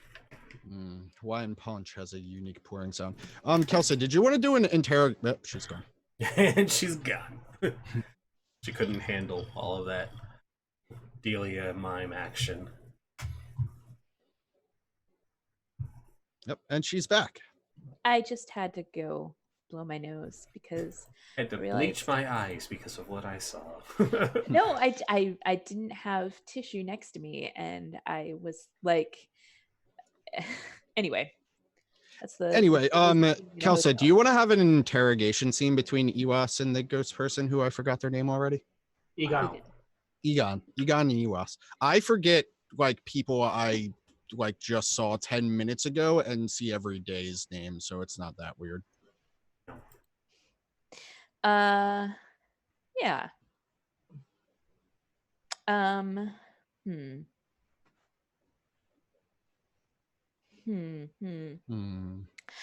think. I mean, we can just I think get we can right skip into over that. I think we can skip over that. I think we can. Sure. Okay. We can skip having an interrogation and just have you come back, or have him come back with a suit for you to be like. Like they screw the canister into the back of it like you would normally screw an oxygen thing into, except that it allows you to like seep into the suit and then control it. Nice. So now you have like a humanoid shape in a. I'm going to trip and fall and whatever all of the time for at least the first little bit while I'm learning how to use the thing. Oh yeah, sure. I mean, walking on two legs, who even? Yeah, like what kind of... I tried to get you robot legs and you didn't want it. You could have had all the time in the world to practice. It wasn't that I didn't want it. I wanted to say, hey, it's super uncomfortable to be cooped up in a canister without saying that because I didn't want to show weakness. Okay. This is out of character. You don't know that. You didn't want to show weakness, but it got you the shelf. I ask Egon real quick. So I won't be in between, or I won't slip, so to speak. This will keep me here. It should. I would want to tune it up in a few weeks, but I understand that you're on a mission. I'd love to spend some more time talking to you, studying, but I would like that too, but let me handle this. And I like, with my newly found head, I kind of like nod back to the packet loss.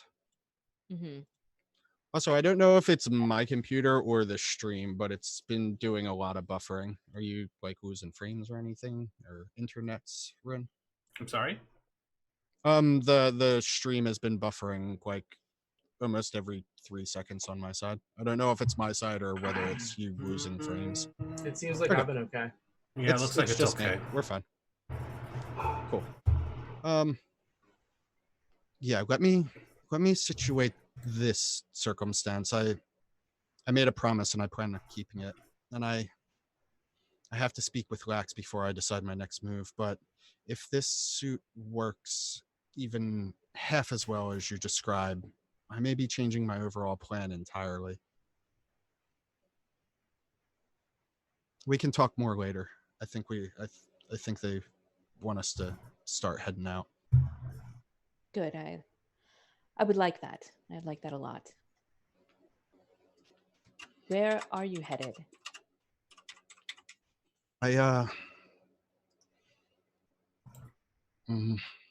Well, so I'm not from here. I don't know whether I'm from outside of this time stream or it's a parallel dimension, but I had created some form of contact with, well, I guess I have found my lover that kind of exists here while I don't. It's hard to explain how, but they reside on Beftoma. They're there. They created a system so that instead of just communicating back and forth with each other, they could see me and I could see them. Well, it malfunctioned, and that malfunction, I believe, is the event that caused me to arrive here. So the problem is it malfunctioned while my mentor was present, and they didn't get out of the whole situation as unscathed as myself. Let's just say they're not very happy. But I think it's more so that they're terrified, lost, like a small child in the dark, nobody around for miles, light years maybe. So I have a lot of decisions to make. I lean over to Face and whisper, so when she's inside her lover, do you think she's all the way inside them? I don't even acknowledge that, because I guess being a gas thing and not actually fully fleshing out what Lax is as far as a Xeno goes, maybe physical intimacy isn't a part of the relationship or anything like that. I don't think you've ever been in their physical presence. Well, not only that, but if we were in a relationship and considering each other lovers, we probably would have spoken of sex stuff for our different species. So I don't know if actual penetrative sex is a thing for us. So I don't know. That's why I just don't acknowledge that statement. You see, when two gas clouds love each other, just kind of very slowly hover into each other's dimension. They merge nucleuses. they phase through each other. Their mitochondria fire off. It's terrible. All right, so we move on to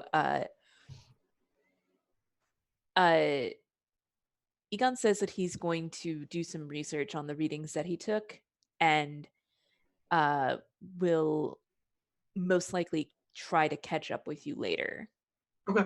And I thank Egon, and I'm I never expected to meet anybody even remotely like me. Even if our circumstances are different, they're close enough that we share similar plights. I'm sorry for your circumstance. Close enough that I can learn from you and apply what we've already learned about ourselves. It's not the same, not even close, but it's similar enough.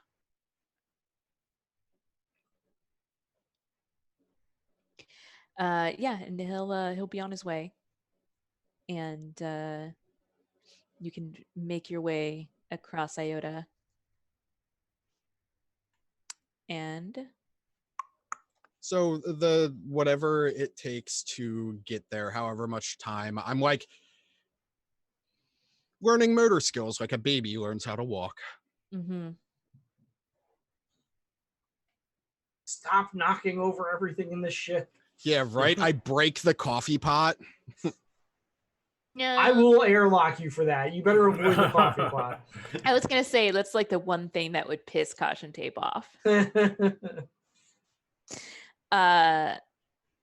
So yeah. It's a long, boring journey to Rin.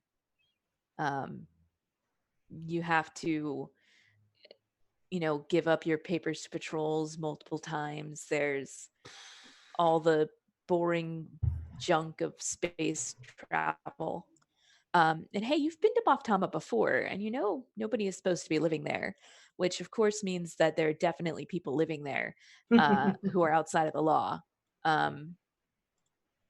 So do you reach out to Lax, or do you already know where their base is? So here's the thing. When I first arrived, I arrived in Lax's location. I was there, I was present, I was physically taking up space in their presence. We had a fight and I stormed off. When I stormed off, I guess shortly afterwards, I kind of slipped into the pocket dimension in which I ran into Horrocks. in which we had a fight, and then I hid from them in some of the decomposing spaceships. Yeah. And yeah, that's Horrocks turned out to be super clingy. Terrible. Well, I think Horrocks was more just like, this isn't Horrocks' normal state of being. They don't understand what's going on. They feel like they're stuck there forever, so they want somebody to be able to like super talk clingy. to or work with. So yeah, it's pretty much like they spent their whole life being able to see and then went blind, but also turned into a giant like half planet sized tentacle monster. So yeah, if that happened to you, like you both go blind and turn into a tentacle monster, I'm sure you'd be like, oh, I'm so lonely. I mean, or other things will come to your mind. I mean, I would just go to Japan and be super popular. I mean, maybe. But yeah, anywho. So I wouldn't actually call Lax. I would show up at the door kind of with my head down. And like I'm trying to decide whether I'm coming with like a box of chocolates or the analog for a box of chocolates, or I'm just like going to come in and be like, all right, we need to talk. So that's what I'm doing during the travel towards Baphtoma. We need to talk is never a good opening line. Just saying. I mean, right. in what would be like the humane societal norms, yes, but we're in an interdimensional relationship. Maybe we need to talk. It's just like, let's make up and everything is great. Our communication transcends dimensions. Sorry. Hey, that's the character I'm playing. Okay. It's super dorky, but yes. You don't know them. They're from another dimension. Literally. Yeah. I think Flashbulb's gonna spend most of her time just like in the cockpit and like sometimes going out to like, you know, eat and get coffee, but otherwise like not really talking to anybody. Are you just fuming the whole time? Like you're just like pissed off, like slamming doors? No, like it's because we're traveling for weeks. So at this point it's just like I don't care. I just want to get the job done. Like I just want to get there and like get our other crew member back and get an actual job. Like this is something to hold us over because triage isn't here and this thing snuck onto our ship. Yeah. Okay.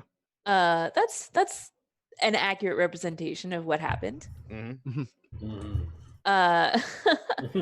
So does anybody try to talk with me though? Like, are we just like going straight there? Or are we going to try to like build a dialogue, or like, I don't know if I would actively try to speak with any of you guys except for maybe like I mean, I may try to like have a conversation with Glitch because while she swung a wrench at me, it was like surprise reaction, and after that point she didn't do anything else, but the other two were like actively either trying to get me out of the ship or imprison me in a canister. So to be fair, I did get you a suit to stick the canister in.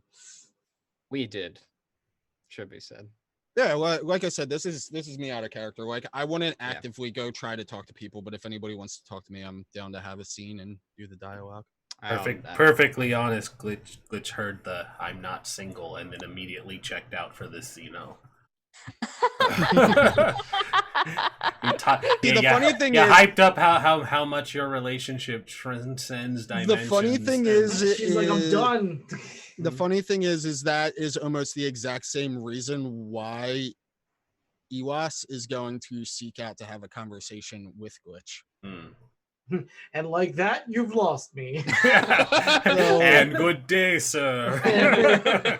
So I do like I go to like Glitch's room or quarters or whatever, and I like first knock really lightly and then like way too hard on the door, and then I just like stop. Do you answer or? There's a slight pause, and then the door slides open, and just a little fox head pokes out. Yes? I wanted to say I feel like we got off on the wrong foot. I've heard the others say you may have introduced yourself. Glitch, I'm US. Do you have a moment to talk? I have a few questions for you. I feel the rest of the crew got off on a wrong foot or floating gaseous form, but you and I, we did not have any real interaction.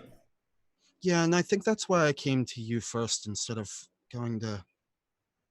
approaching one of the other ones. I felt, yes, you swung what is it called, a wrench at me, but if I prefer the term Arclight Spanner. Arclight. Okay, so you swung your Arclight spanner at me, but if a creature that's unfamiliar to me fell through my oxygen diffusers, I would probably react the same way. So I understand, and you don't have to be sorry, because like I said, I'd do the same thing if you, and I kind of nod my head toward you, just I don't know, barrowed through my front door. I don't. Do you? Yes, do that? no, you did technically just enter uninvited. Yes, so the normal reaction would be to hit you over the head with an Arclight Spanner. I need to remember that. I'm, as you may know, I'm you not were from learning. here, so learning things. You knocked on the door first. So being caught off guard equals right to smack someone in head with large construction tool. Got it. Okay, I'll make sure I jot that down and get myself a large construction tool, because I feel like I'll be surprised a lot. I did have a question though. I'm not gonna correct that because I want to see this happen. One of the things you said in our first meeting kind of stuck with me, and probably for different reasons than you think, so please hear me out before you cut in. You said something along the lines, the only hot Xenos allowed in here are the ones that I invite here. You said something along those lines, right? Or did I? Oh no, that was exactly what I said. It's almost uncanny the way you quoted that. Well, like I said, maybe a different thought than you may have, but I'm having myself a little bit of a hot Xeno problem, and you seem to be very well educated on that circumstance. Yes, my scanners indicated not to radiate any heat at all. Do you mind if I come in? This is a really awkward conversation to have with your head sticking out of the door. Door slowly opens. Okay, and I don't know, I guess the first foot that I use to walk steps way too big, and I kind of wobble, but I catch myself, and I'm and then I shuffle as if I'm on ice and don't want to fall. And I'm do you mind if I sit? Yeah, go for it. And then I just flop on the floor as soon as you put the syllable of yeah there. A chair works as well, but that is fine. See, I'm not used to having a physical form, but anyway, the reason I'm here, the reason I'm in your dimension is, well, I had a relationship with someone from your sector, I guess you call it. We were able to communicate. It's a really long story as to how that happened or when it happened, but since very early in at least my life cycle. So Lax, who we're going to see, they created this machine so that they could see me as well as just talk with me through vibrations. So that happened. It worked really well for, I don't know, I guess 5 insert the analog for days on Beth Tama, and then something went wrong. It was our normal time to talk. I saw her flicker. I saw her appear hologram-esque, and then a flash of light, and then I felt my being ripped into pieces, and then I ended up here alongside what you saw in the pocket dimension, though a much smaller form. So that big tentacle monster used to be smaller. They used to not even be they used to be like me. Oh. So I'm guessing... Are you saying you could become like that, but smaller? I'm worried of a lot of things. This is very unheard of, at least for me. I don't know if this is common for your system, but getting ripped through a dimension probably isn't really great. It may just be the difference in physics or something causing an adaptation, or radiation causing a mutation. I'm unsure, but what had happened is ultimately I got into a very, very deep and heated fight with Lax. I feel super bad about it. She just wanted to see me, but it resulted in me being stuck in this place where I have no idea. And because of poor timing, my mentor, and this is the first time I'm like providing you anything other than the name to associate them to myself. My mentor was, as you could imagine, very upset by the circumstances. So I left to clear my head. I think that's the phrase you guys use. I heard Egon use it. And it's a nomenclature, yes. And upon walking out of her home, I slipped, and that's where we ended up in that pocket dimension. I tried to console and take care of Horrocks, but I couldn't get through. Like, no matter what I did, I tried to speak, I tried to telepathy, I tried to, whatever I could do, I tried to make images. It was as if their resonance was deflecting mine, and it seemed as if they were unwilling or unable to hear me try to console and help them. So as time went on, they started to consume and try to, I can't say for sure, but it didn't seem intentional. Anytime anyone or anything would show up, they would put all of their effort into communicating with it, and that would cause some very strange things to happen. Living beings that were successfully talked to would be consumed, for lack of a better word. It would contribute to the mass, and Horrocks would grow and grow, and their loneliness was never sated, because everybody they tried to talk to, they never actually got to speak with them. They just became a part of them. And then I end there. So that was my backstory. But my hot Xeno problem is, I don't know what to do. I feel really bad about what I did to Lax, but do I say sorry? Do I stand my ground to reaffirm that the mistake she made was dumb, though I don't hate her for it? I'm at a loss. I've never been in a situation like this before. Is this your first relationship? And if Cloud could blush, that would be what happens.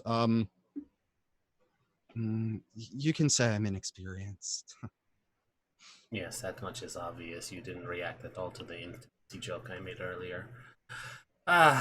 Well, generally when two couples fight, the best thing to do is to, as you attempted to do, clear your head, give some time to let the tension fade away, and then, of course, come back and realize that if you are sorry, you share as much.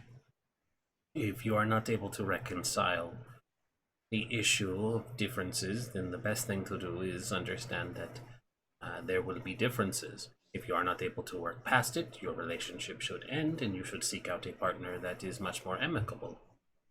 Or reevaluate your own personal biases and issues to make yourself more amicable for a partner.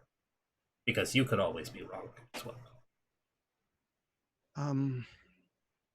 It's very enlightening. But can we start and address this more directly towards the exact circumstances at hand? Like, what would you do in my position? exactly? Would you? I don't know the exact circumstances of your fight. Well, she sucked me out of my dimension in which I've existed my entire life, pulled me into hers, which I was happy at first, but then obviously I'm deteriorating, which may result in my ultimate demise. So that started to cause me to be really frustrated, which led to anger, which then led to sadness, and then numbness, and now I'm So out of character. So she's the one who pulled you here. How is she in Baphtoma, and how were you so far away? Did she just leave? Is that something I need to address out of character? Did I miss a step? She didn't create a device to pull me here. She created a device so we could see each other while we were like communicating, and it malfunctioned when like it got like overpowered, or there was a power surge or something. And then it broke, and then I got sucked in. I'll answer the rest of that also. When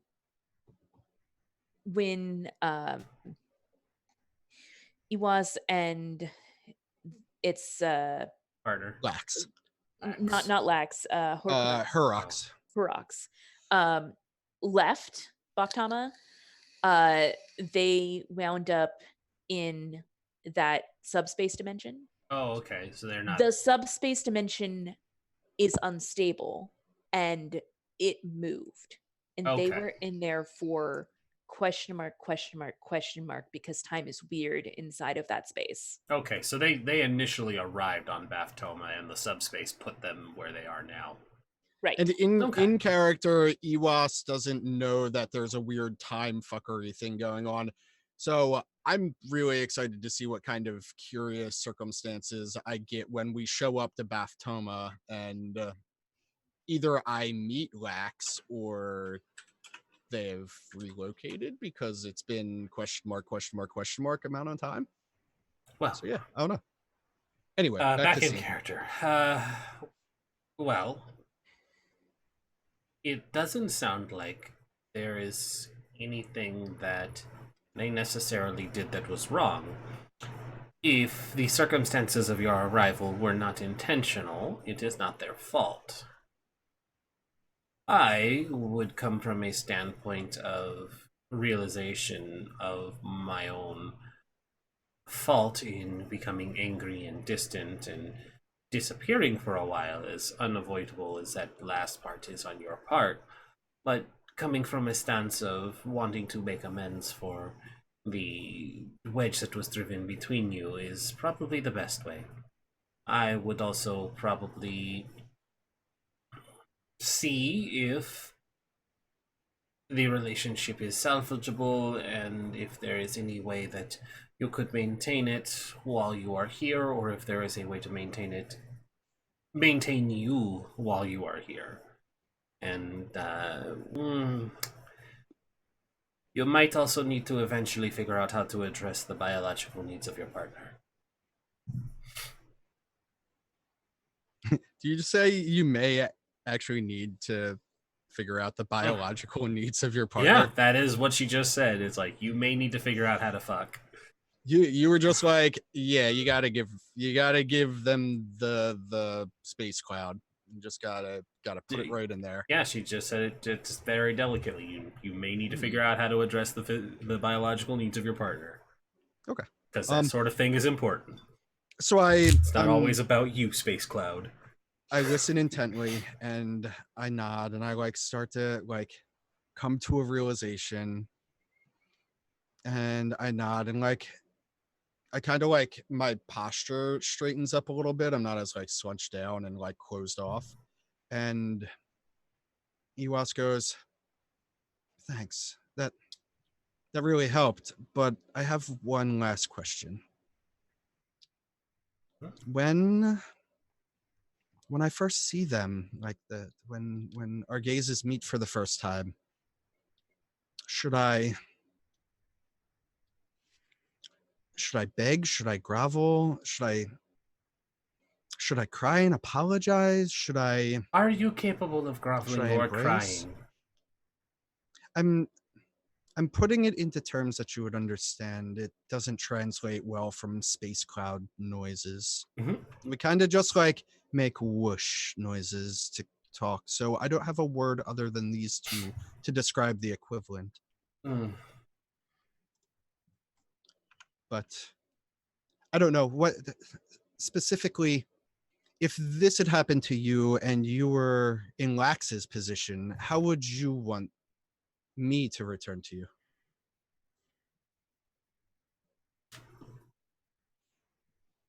I don't know this, Lax. I would not be able to tell you. That's why I'm asking specifically for you. I have no experience. I'd rather start with something and make a mistake than go in with nothing and ruin it all. Oh, well, if it was me, and you were someone who screwed up royally on a situation involving time with myself, she looks to the camera, I would probably find some romantic gesture to do when you figure out that you had screwed up royally, and find some way to re-attract my attention. You can't just walk in and be like, baby, I'm sorry. You have to show it, show that you are serious and committed to making sure that what you did will not be repeated. It's fine. I'll buy Glitch some flowers. I'm getting it. Okay. Okay. Yes.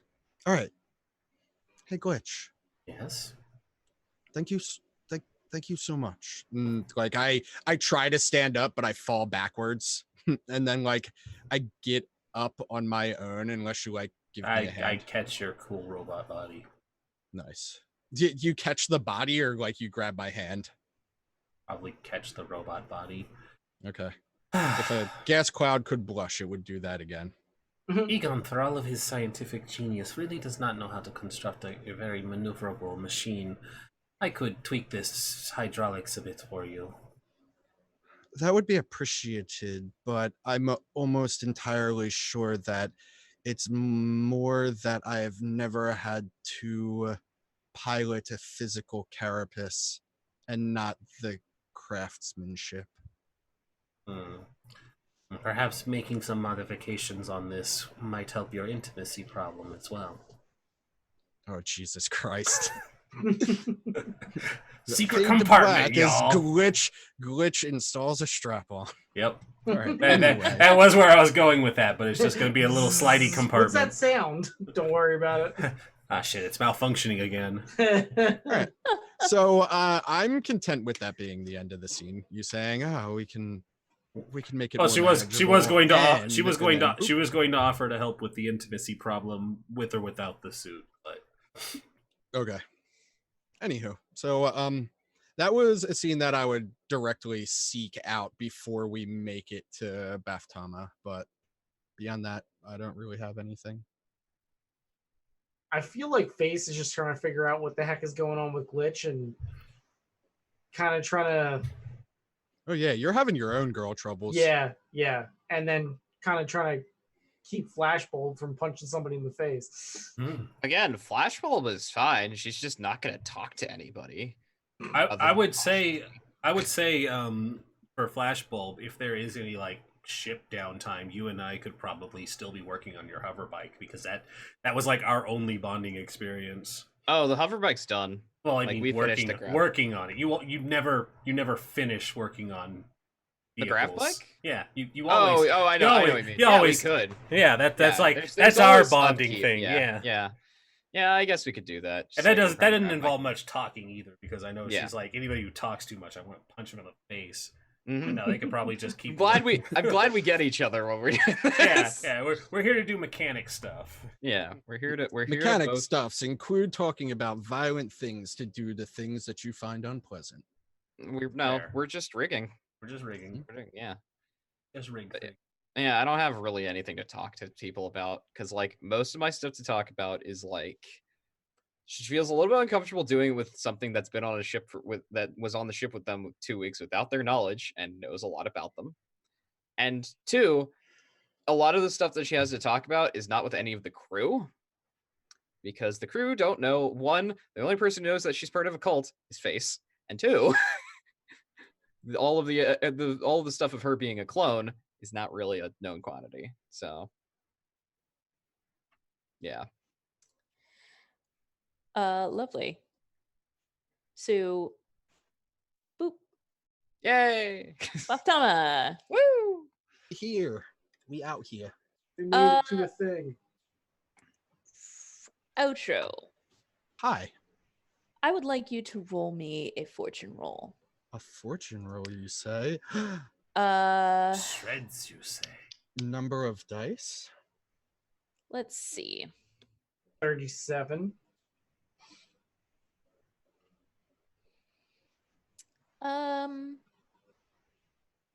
Let's go with 2. I will roll these 2 dice. Before you roll them, Mm-hmm. tell me what is more interesting to you. Well, actually, no. Roll them first, and then we'll determine what happens here. Roll them first. Roll them here. Okay, so I get whatever I don't find more interesting. I'm guessing is the circumstance. Yeah, we're gonna go with whatever is gonna be, well, interesting in like the. I'm okay with fucking over my character if that's what you're asking. Yeah, that's the interesting one we're going for. Okay. So that fortune roll was a 1 and a 3 for anybody listening. Baftama looks very different than the last time you were here.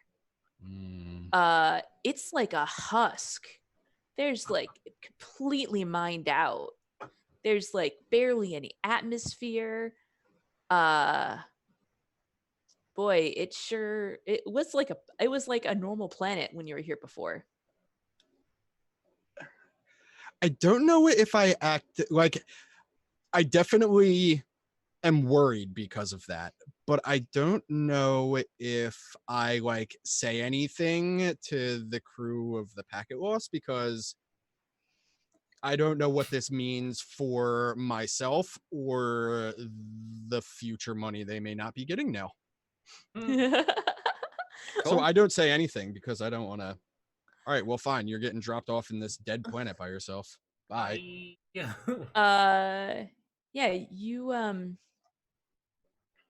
still know where, like the Lax's address, for lack of a better term. Mm-hmm. So you can have them go there. Okay. Yeah, and I still like, all right, we gotta. So we landed here. Okay.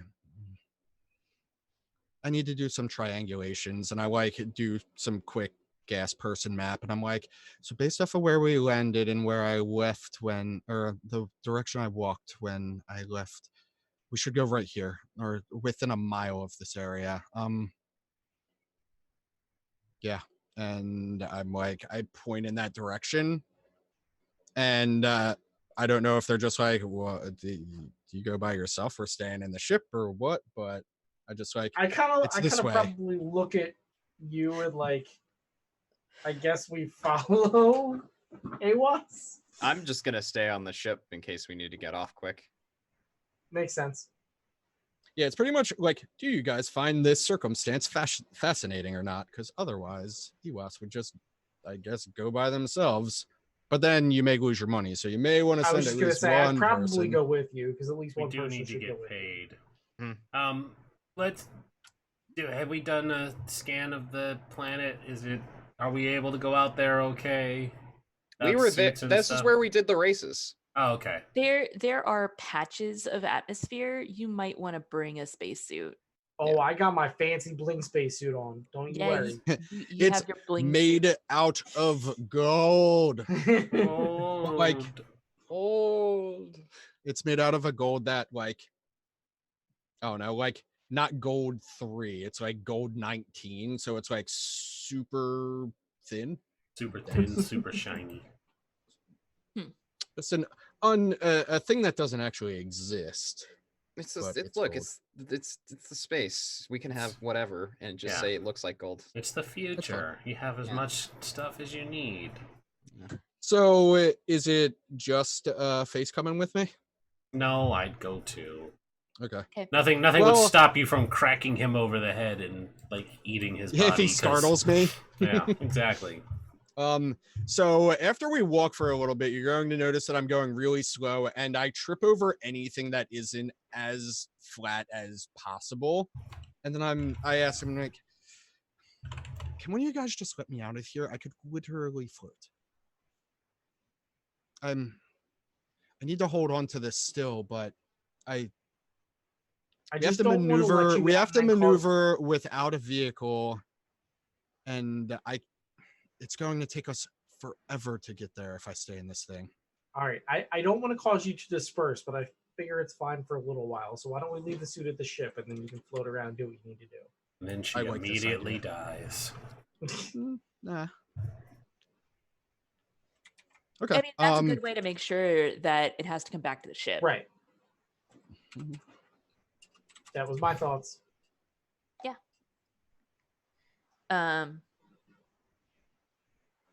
So, yeah, you're able to float your way out there. Okay. And even floating, it's going to take you probably an hour, maybe two, to get to the location, just because of how far away you had to park the ship. And there's, much like you remember it, but run down, dirtier, the laboratory bunker where Lax had originally pulled you through. Before we get there, can I do a study roll to see if this is still lived in or livable by the species or race or whatever Lax is? Like, I know now I'm slightly concerned because you didn't immediately just say human. I mean, no, if it was human, you would have said so. Well, I think you've already mentioned that Lax on my character sheet, it's like weird friends, and Lax is my uptick, and Lax is a Xeno. That's it. If Lax is a space whale, I'm gonna be really annoyed. That'd be awkward. I don't think you have the scanning equipment necessary in order to do that study roll. You know what I mean? Okay, that's fine. I don't think you have the equipment necessary. I don't think your space cloud senses are enough to tell you, and you don't have any kind of sensory equipment. So because I can't do this study roll, when we get to almost where I remember her lab home being, or its lab, their lab home being, I say, I stop floating and I'm like, the both of you, hold on a second. Okay, I'll wait. Yep. Things were very different the last time I was here. Well, we did run a race. This place probably that galactic warning. This place looks completely desolate. It was, I wouldn't say thriving, but there was fauna, flora, there was life, present life visible. There was what you would call atmosphere. That's not here anymore. I don't know that anybody really knows what happened to this place. How long ago did it happen? I don't know. It's been a while since it. Funny enough, Triage might know. If only Triage was. Triage is on the in her asset trip. She's on Baphtoma as it changes from being a lush planet to a husk. That's her trip right now. I do have study. Could I do a quick research on or check my memory banks on any recorded knowledge of what happened to Baphtoma? Yeah, I think it would be not that difficult to find out. It's been it was considered fully mined out about 50 years ago. So not super recent, or not super long ago. Not a super long time ago, but also not recently. And but also, like, it didn't just like, when it was almost mined out, it would not have looked like it just described.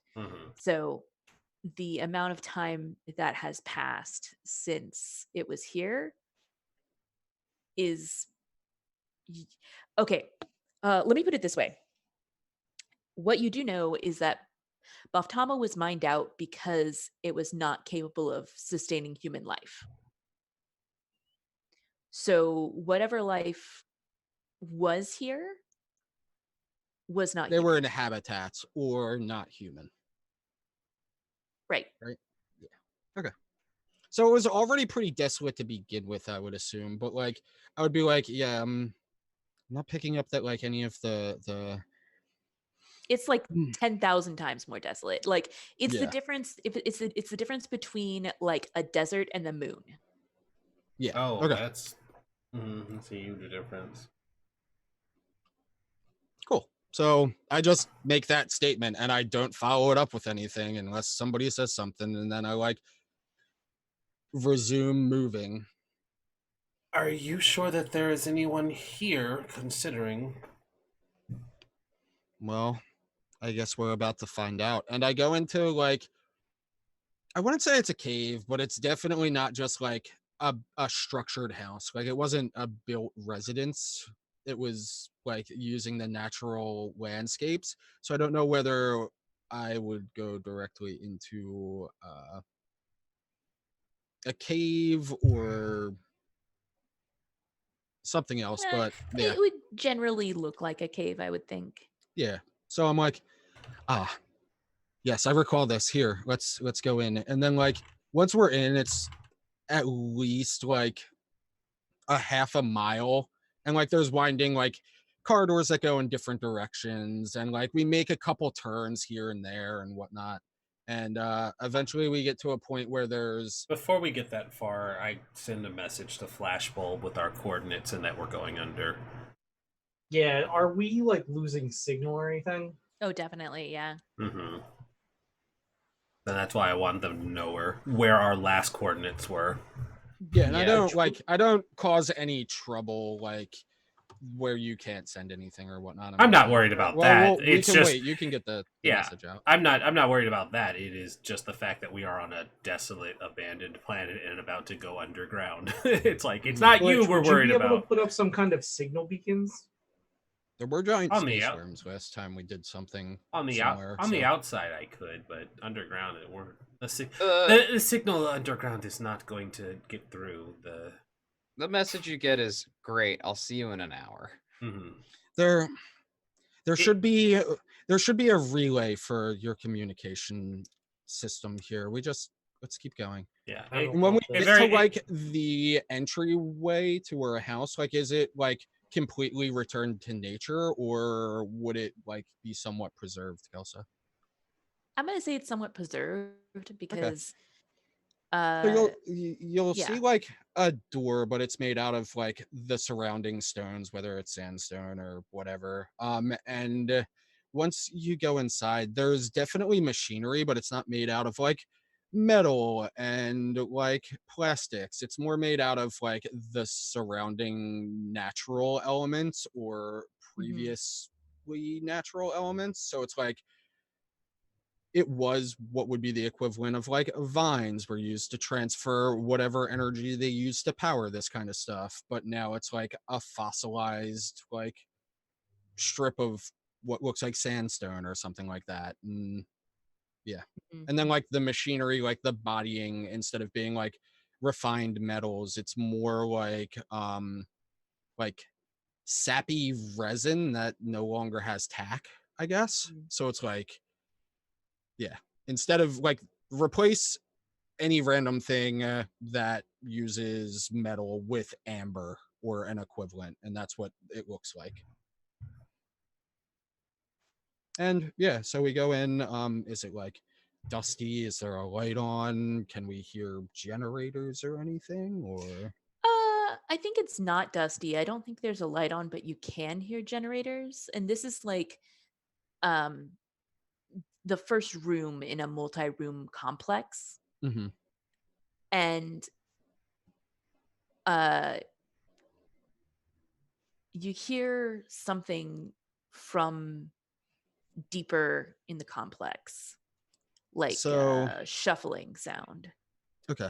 So I hear that noise, and I kind of like, upon hearing the hum of generators or whatever, I like let out a lot of the tension, like so instead of taking up a large amount or a tight, like I was balled into a fist, but as a cloud, and I kind of released into an open hand is pretty much how my character went as soon as I heard like that there's still operational machinery here. My hands are on both of my guns. I actually take up twice the amount of space I took up when we first arrived. So if you guys are looking for body language, there's a tell. But did you hear that? And I like looked at Face and then looked at Glitch. I'm like, generators are running. And I'm like, Glitch, I didn't get myself what is it called? An arc spanner or whatever? That's okay. You don't need them. I didn't get one. Can you make sure that any surprises are greeted with a whack? Face is very confused. Take out my laser pistol instead. Certainly. Okay. Well, I'm familiar with this room. It's I wouldn't say it was the living quarters, but this is kind of like, I don't know, like the where you house the engine and power supply for your ship. This is that further home. But a few doors down, that's where I came in from. Shall we go? Yes, why not? Let's see what's in store. Suddenly there's like a crackle as like a PA system kind of turns on. And a shaky voice is like, I don't know how you found this location, but I need you to leave.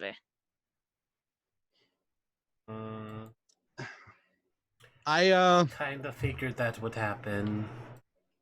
I vibrate like whatever a pet name I would have used for Lax previously. Just like, because it wouldn't be something that's like embarrassing. It would be something that like the people around me wouldn't pick up, and this person, I would guess, wouldn't pick up unless they're Lax. So it's like there's no. So your intention here is to be like, hey, look, it's me, Lax, but in a way that is not pretty much. Okay. It sounds like you're trying to consort here. Yeah, it does sound like I'm trying to consort, doesn't it? Yeah, it does. Yeah, kind of does. What is my position? Well, also, we never rolled on our job, because technically this is a job. It is technically a job. I guess we can roll it now, and that'll tell us what your position is. Yeah. We haven't technically rolled anything before. Ignoring the mechanics to role play. I mean, there wasn't like a reason to do an engagement roll because we weren't for sure at an engagement point. Little did you know, Face and I came here to kill. Wait, what? What? Pew pew pew pew. I mean, we take the credits and then get rid of the gas. Also, this could be a job without having an engagement roll and stuff. It can be. I mean, yeah. It's up to the space mistress.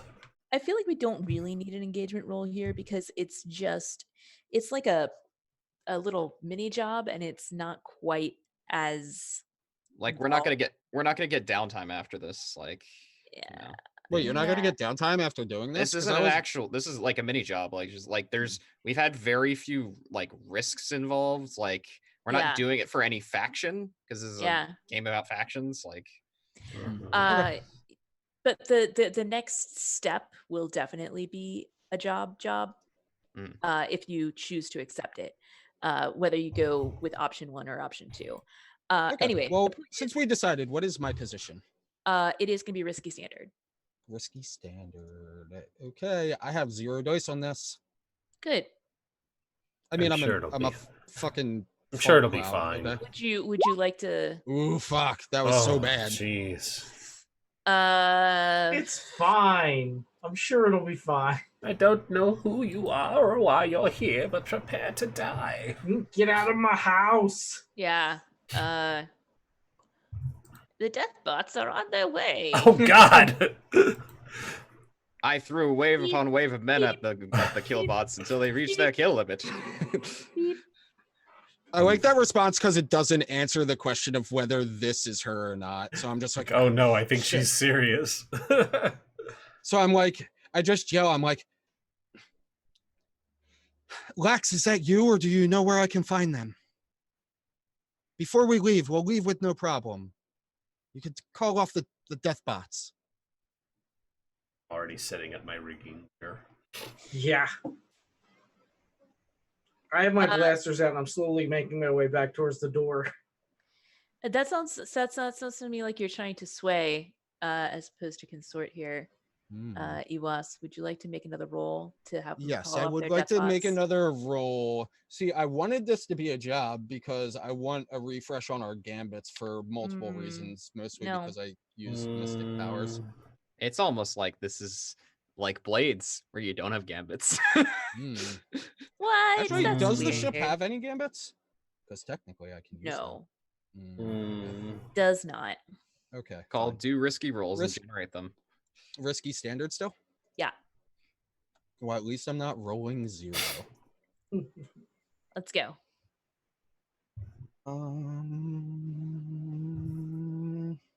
Can I use a memento of your travels to give me a bonus dice on this? And make it be a memory instead of a physical memento, just to justify me actually not having any possessions. I mean, that wouldn't be something that would give you an extra die normally. What would it change my? No, it wouldn't work out into anything. Okay, that's fine. Oh, God damn it. My rolls are so bad.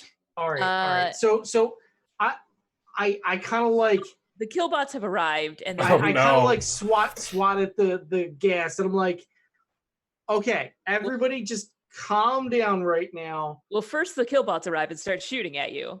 Yeah. Okay. Would you like to resist? Because I mean, sure. Wait, I need to resist the failed sway, I guess, right? So you can't resist the killbot showing up. You can resist getting shot. Yes. You can resist the bullet. Yes, and that's 1 or 2 stress. The blaster to resist. To resist roll. You roll. Oh, I roll. So yes, I want to resist this for sure. Everyone is getting shot. So everyone may want to resist this. Oh, great! But I love being shot. I guess or I have you to can just take level 2 harm of shot. I'm definitely resisting. What are we rolling to resist being shot? Prowess. Oh, I'm good at that. Wow, so maybe how do we roll this? You press prowess. Prowess, yeah. Okay. Do we have any bonus dice because we knew that bots were coming? Do I have any bonus dice because I'm literally a cloud? No. Oh God, the bullets pass through them and kill us. They're not bullets; they're laser bolts. Yeah, you're gonna get. Yeah, it would burn. It would 100% burn up my particles, but I could dodging wouldn't be an option because it travels the speed. Yay! What the fuck? So take 4 stress. I'll see you in an hour. The last message that ever gets yeah, sent I mean, when crew. we hit that hour, when I hit that hour, like we, get near that hour mark. Freaking Flashpool's gonna be like, this is not good. I'm gonna head out and figure out what the hell happened to them. It won't be hard to find us. So you all take some stress, but you manage to duck out of the way of the killbots. and they're still like trundling down the hallway. I am definitely yelling over the blaster fire to give this person like an indication that like, hey, this is Elwas, that you summon them here, blah blah blah. You know, can you put the killbots down so you don't murder us? We're just trying to get your friend back. I also want to hack the killbots because I said I was setting that up before we got shot at. Yeah, you did say you were setting that up before we got shot at. So if you want to try to remotely hack the killbots, you can definitely do that. And that would be a hack. And then if you want to roll a sway to maybe convince whoever is behind the killbots to back off. Have we gone up to desperate because we're being shot at? Yeah, for sure. Absolutely. Fantastic. All right. I feel like that sway should have been desperate now, but that's fine. They hadn't shown up yet. Oh my! It resulted in being shot at. Jesus! I think this is the episode everybody but Flashbulb dies. Okay, cool. New ship, I guess. Flashbulb and Triage go on to replace the two horny on main characters. This is what we get for doing this side quest for Cloud.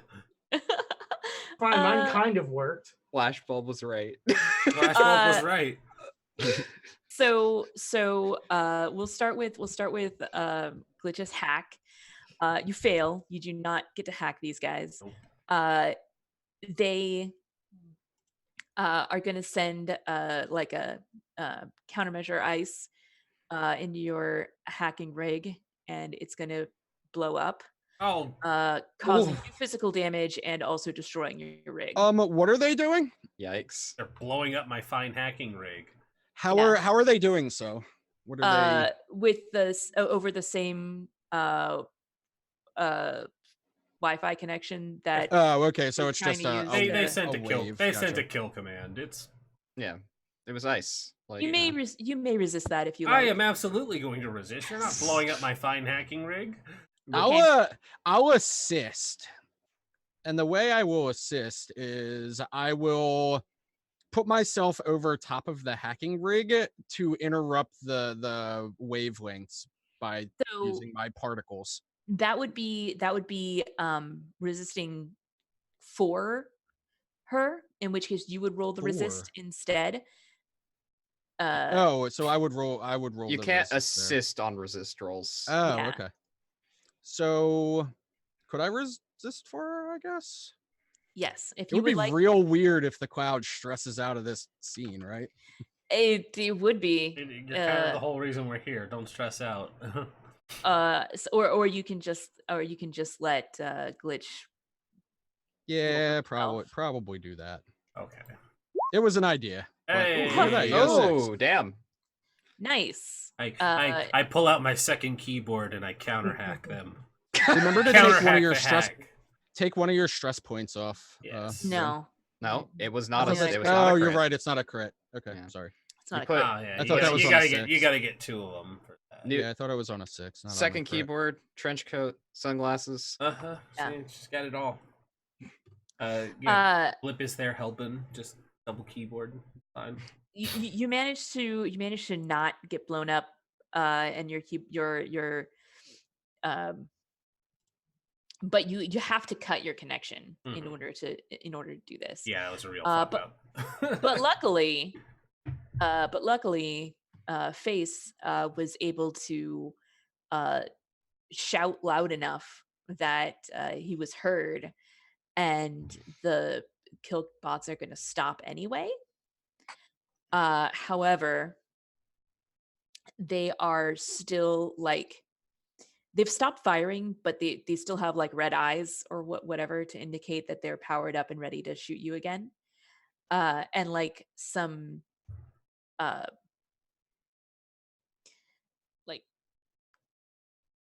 dotted lines appear on the floor that lead towards a room. So I look at those two and I'm like, let me do the talking. Elwas, if you have something to explain, try to explain it through me, and then I will get the point across. Well, I just need to say, if this is lax, it's Iwas and we need to talk. But if it's not, we can leave. You don't need to kill us. That's all I needed to say. So before we walk down the path, I say, like, is this Lax? Iwas is here. Before we go into this room, we want to know that it's you. So can I try to roll a sway to try to get that out of them? Sure. Yeah, I'm obviously assisting, right? You can be assisting, and I think you've backed this up to risky with standard effect. So give yourself an extra die because I checked my stress. Oh, goddamn. Yep, it's like, Lax. I'm so sorry I sucked you into another dimension. So the killbots power down, and instead of the lights are still heading towards a room, but instead Lax is gonna step out of that room. But they are incredibly much older than you remember them last. I would like you to describe Lax, because I don't have any physical representation in mind for them. So, okay, Space Mistress, do your thing. Give me an NPC, please. Lax was tall. She looks like she probably would have stood well over 7 feet tall in her heyday. But she's like leaned over now. Like she has like a cane. She's very like skinny and has like a triangular shaped face and has 3 eyes, and their mouth is slit this way instead of this way. And she's wearing like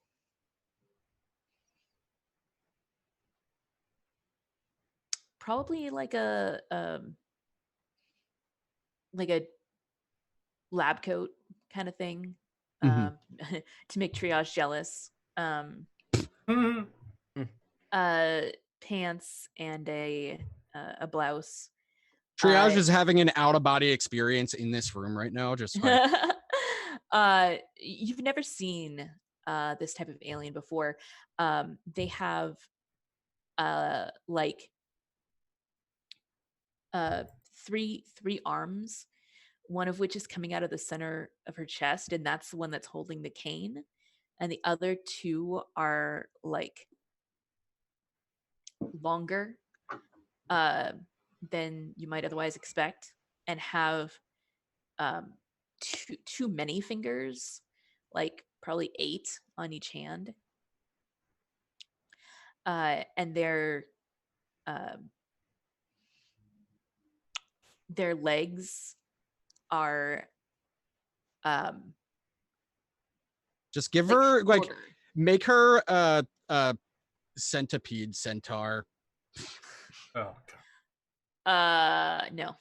Oh darn. Okay. I find her to be intellectually superior because she can count to 16. She can count higher than that. She has 3 hands. Oh, get them countings in. Yeah. So curveball. So yeah, she walks out and she looks at the small glow cloud and is like, "You've been gone for so long, Iwas. So long." Wax is that you? You...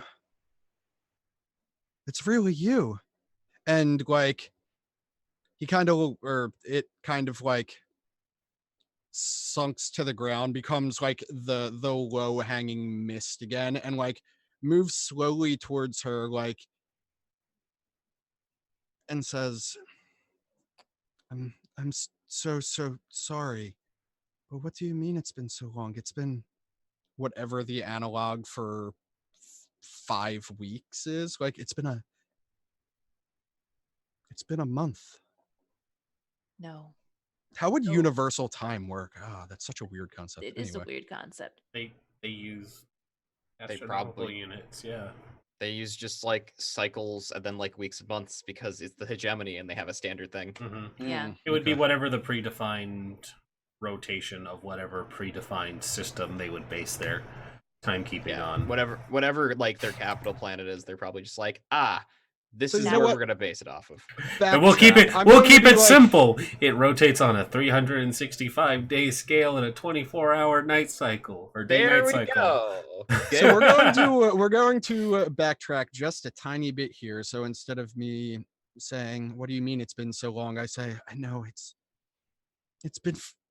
been forever. 5 weeks. I'm so sorry that I stormed out of here. I'm so sorry I got mad. I didn't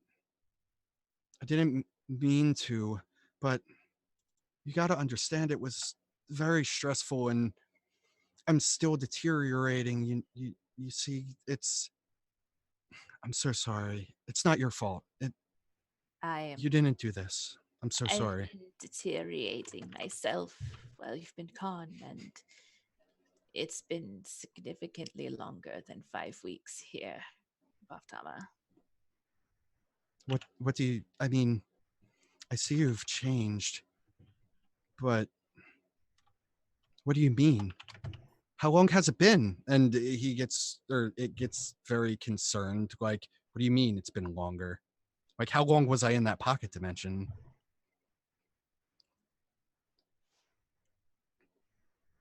Dozens of years. Nearly 100.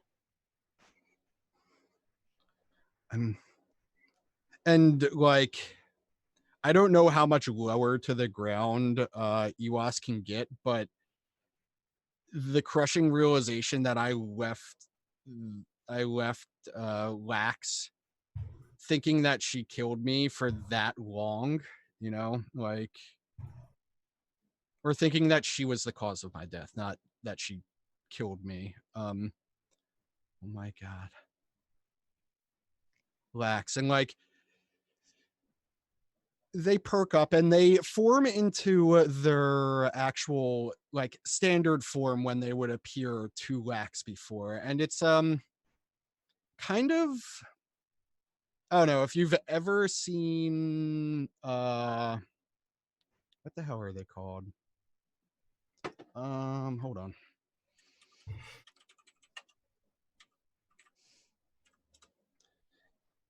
It kind of looks like a slickster from Oxygen Not Included, like down to the little blushy face and the like eye stalks. Adorable. But it's bigger, and that's what it looks like. It looks like a puddle of oil, but a shimmery like white gas.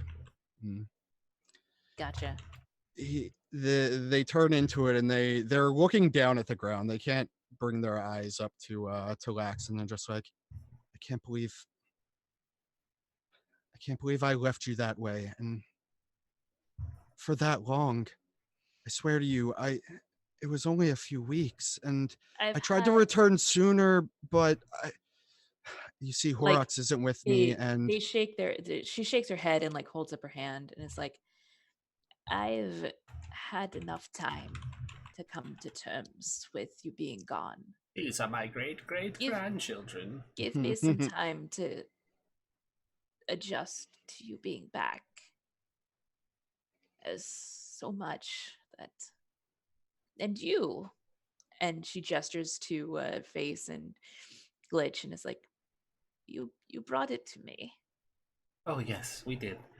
They offered us quite a bit of credits to get them here. I was a stowaway on their ship. They were going to pump me out into space. That is provide a lucrative offer. Do you still have my stuff? Glitch immediately holds up a hand. First of all, we were planet-side on Nightfall. We couldn't send you out into space. You would Listen, are you actually going to sell out Iwas's lie like that? Iwas knows. As a matter of fact, this woman controls killbots. So to not make us look like we were trying to murder her former lover, yes, I'm going to call your lie out. I kind of already got shot by killbots once. I don't need to get shot at more. Okay, yeah. that was a partial exaggeration. But like, here's the thing. Our new friend Iwas here is pretty young, both like in age and in emotional stability and in relationship understanding. So like, I am still not basing this on yes. any understanding that Glitch would have, because she wouldn't have privy to this knowledge, and I still don't want to get shot by killbots. So no, I know. So I was just explaining my follow up here, and I'm like, well, yes, they weren't going to jettison me into space. They were going to leave me on the hangar of an unknown planet, surrounded by. I couldn't even tell you. The only place I'm familiar with here is your residence. Moments after we left, Horrocks and I. We slipped out of our phase. air filtration system, and we had no idea what you were. It's not and now you do. It's not that we weren't sympathetic of their cause. Once they had time to explain themselves, we were more than happy to get them here. But we found out they had been living in our air system for weeks without presenting themselves or making their presence known. So as you could understand, as people who escaped a dimensional horror monstrosity, to find that a dimensional horror monstrosity had snuck aboard our ship and entered real space, it was a bit unnerving. So Iwas is a little hurt by that. Yeah, and you really feel them a monstrosity? You're not a monstrosity, no. I still have haunted, so you explaining this the way we reacted, yes, you were seen as a interdimensional monstrosity that showed up and was like, hey, I've been living in your air vents. I've seen the old Hollow films. Aliens 3 is the greatest movie ever given to humankind, and you can't trust those. I kind of like shuffle closer to get Glitch, and I'm like, stop helping. so yeah, ultimately what it comes down to is we can keep going back and forth with this, but ultimately, if you want to rehash everything that I just told the various other players and NPCs we interacted with, I would rather just like say we catch up over tea, and I tell them I tell Lax every single thing that I've told other people about myself over the past 5 weeks through the course of the show, just so we don't have to go through another 3 hours of that. Well, that's good, because we don't have 3 hours. Yeah. We have 3 minutes. Yeah. No, that's part of it. And also I feel like I've taken up like all the screen and feel bad. It's your side quest. Yeah, I will tell you guys next week about what your 2 options are of where to go from here. But I think 2 of them, keep them up. I think this is a good place to end it, as you guys get to have tea with Lax, and she does have a like transponder booster that you can get a message to the ship from within her hideout. Also, the way that I consume tea is I pretty much sit over top of like a small personal humidifier that just releases the tea. I love it. Yep. Shall All right. do XP? Yeah, let's do some XP. Why don't you start, Saint, since you reminded us about XP? Sure. Okay. I didn't have a tough challenge to address, so no XP there. I mean, I didn't roll once, so that's fair. Yeah. Okay. But did you express your beliefs, drives, heritage, or background? Mm-hmm. Yeah, you did. Quite a lot. Yeah. That and did you struggle with your trauma? Do you think I struggled with my trauma of almost taking our potential job off the ship? I think you did. Yeah, okay. I do. One or two. So you were adamantly sticking to it, so I would say you really put the devotion in there. Yeah, I think you were successful at being a total jerk face. Damn, flashbulb. Awesome. You express multiple instances of various different scenarios for it, so I would say Cool. 2. All right, cool. So that's 4 total. All right, Glitch, how about you? Did you address a tough challenge with technical skill or ingenuity? Definitely at least once. There wasn't any. Does risky count? I mean, it's just tough challenge. It doesn't. Yeah, then twice. Then rigging up the containment jar and then utterly failing against the hack bots. Oh yeah. Did you express your beliefs, drives, heritage, or background? Yes. That nice conversation with the ghost or the floaty McFloat floats, and then also we did it a couple times. Mm-hmm. Yeah. And did you struggle with any issues from your visor traumas? Traumas for sure. Oh yeah. Very much sticking to the haunted issues. Mm-hmm. I'll agree. How about you, Face? Did you address a tough challenge with deception or influence? I did indeed. I saved our asses from killbots. Yeah, you did. You did that. You that did happened. do that. Yep, it's true. Did you express your beliefs, drives, heritage, or background? Yes, I feel like I did because I managed to get the crazy floaty thing on board because I wanted some cash. Good. And did you struggle with any issues from your visor traumas? You don't have a trauma yet. Not. Okay. And strange cloud floaty thing.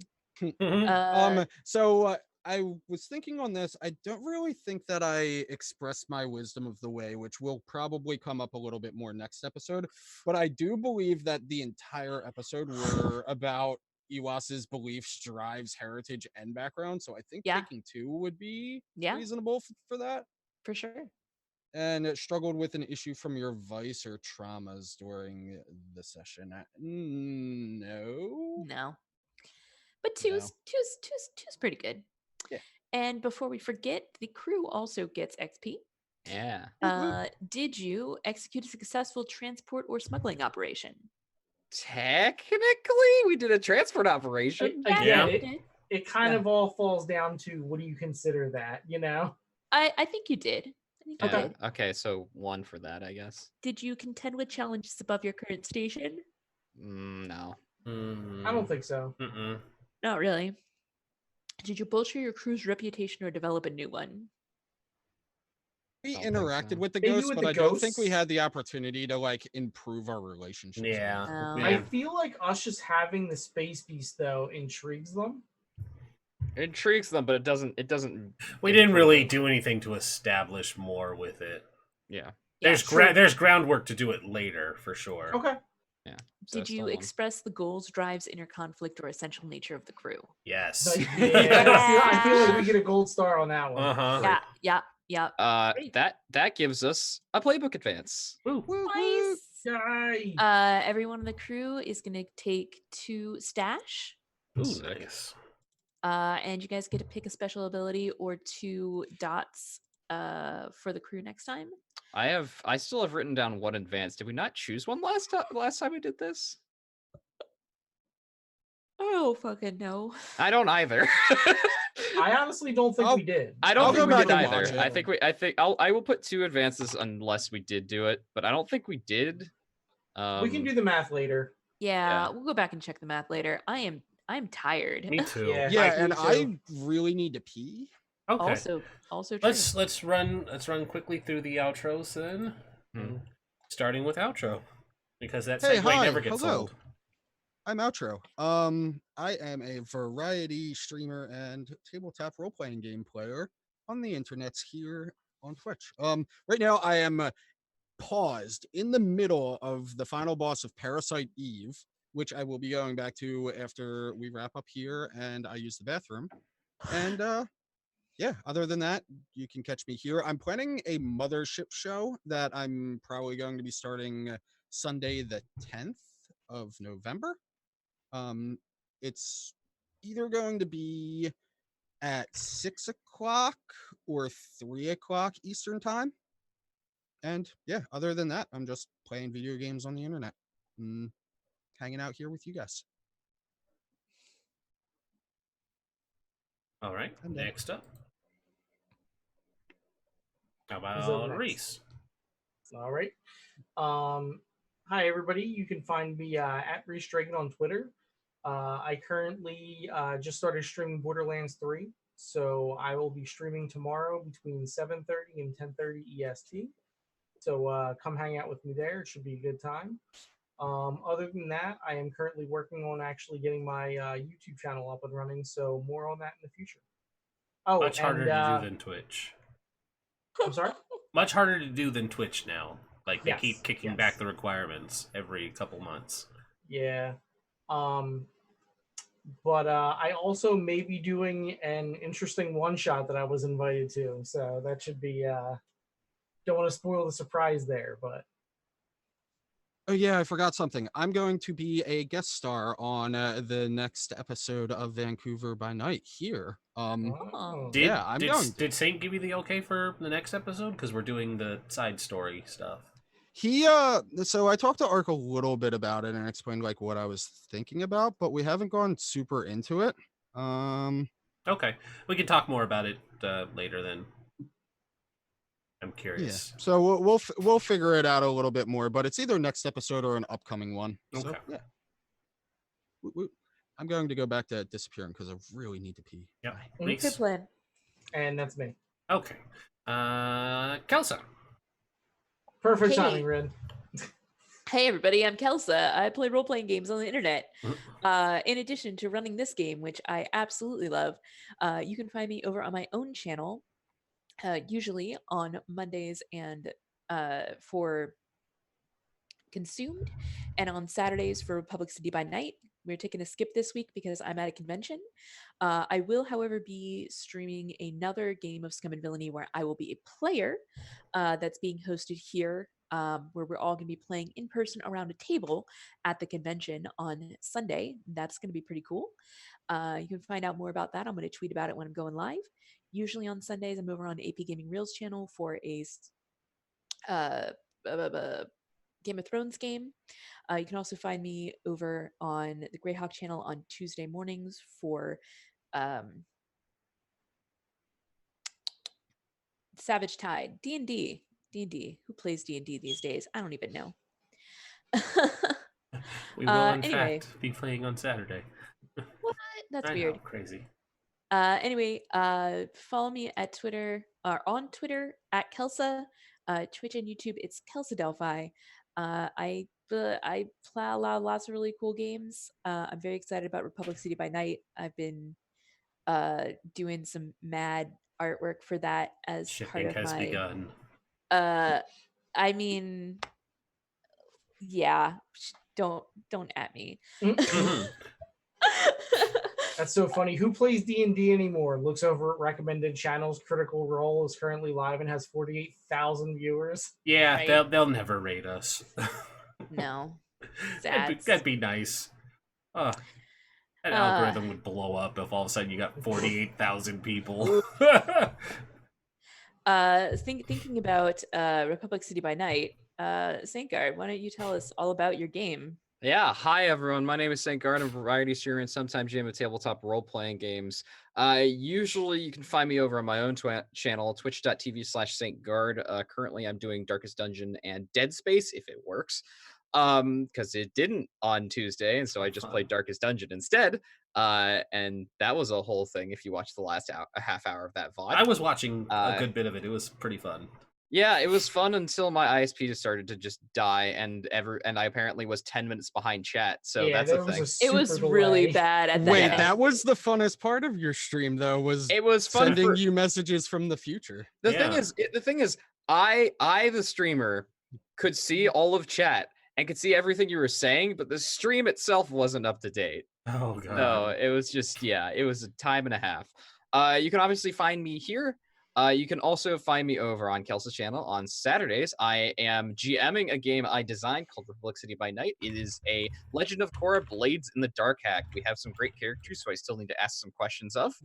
And yeah, I'm super excited for that game because we're finally playtesting it. If you're interested in seeing the playtest materials, aka seeing the game in its current form, which is a bunch of Google Docs and one Excel sheet. You can find it over on my Twitter. It's the pin post. You can find my Twitter at Saintguard, that's using with LI at the end. As well, same thing as my Instagram. And if you want to see my Inktober stuff, it's on my Instagram. Yeah, that's about it. I will be back tomorrow at 10 a.m. Pacific, like I usually am most weeks.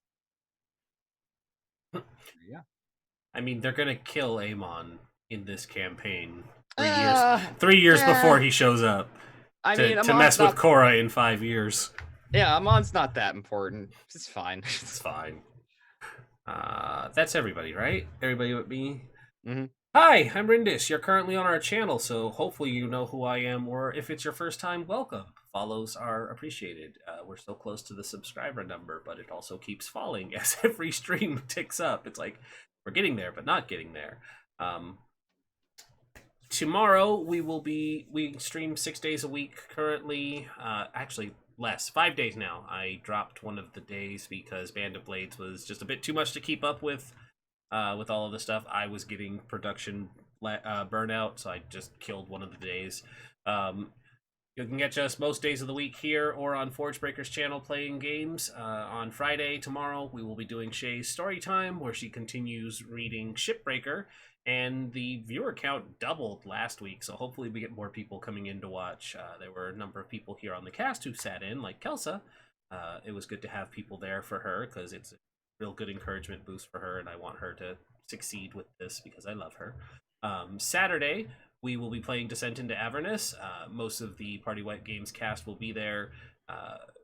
Currently, they could use an additional player if anybody's interested, because we have an opening. That is usually every Saturday, our normal runtime. Sundays, it will either be open for me to do production stuff, or we're on Forgebreaker's channel, where hopefully we can get back to our Tomb of Annihilation game, where my character is currently dead. I've been dead for the last going on 2 months because we haven't played the game. Another TOA game you're dead in? Yeah. No. I think we talked about this when it happened, but it's like I've been dead for the last 2 months because it's bi-weekly and we just haven't been able to play. So I've been sitting on a new character / an idea that the DM and I have worked out, and I haven't decided which one we're going to stick to. But yeah, I've been dead, and Tomb of Annihilation continues to be the one game that is racking up my death count. Because I died 3 times in our outros, and then I've died twice in this one. The same character. I got petrified, and then I actually got killed by Bag of Nails of all people. That son of a bitch. If you don't know who he is, Bag of Nails is a Tabaxi assassin rogue who just assassinates shots somebody when they try and cross a bridge in the lost city of Omu. And I got dropped from full health in one sneak attack from him. And it was not a good time because I fell into the river and failed my death saves, and we're in Meat Grinder where the death saves are at a 15 or higher. Mm-hmm. So I didn't roll high enough, and then I rolled a 1, so I just auto-died. And that was fun times. Mondays, we play Forest for the Trees, which is a 1920s style high fantasy adventure game that I homebrewed.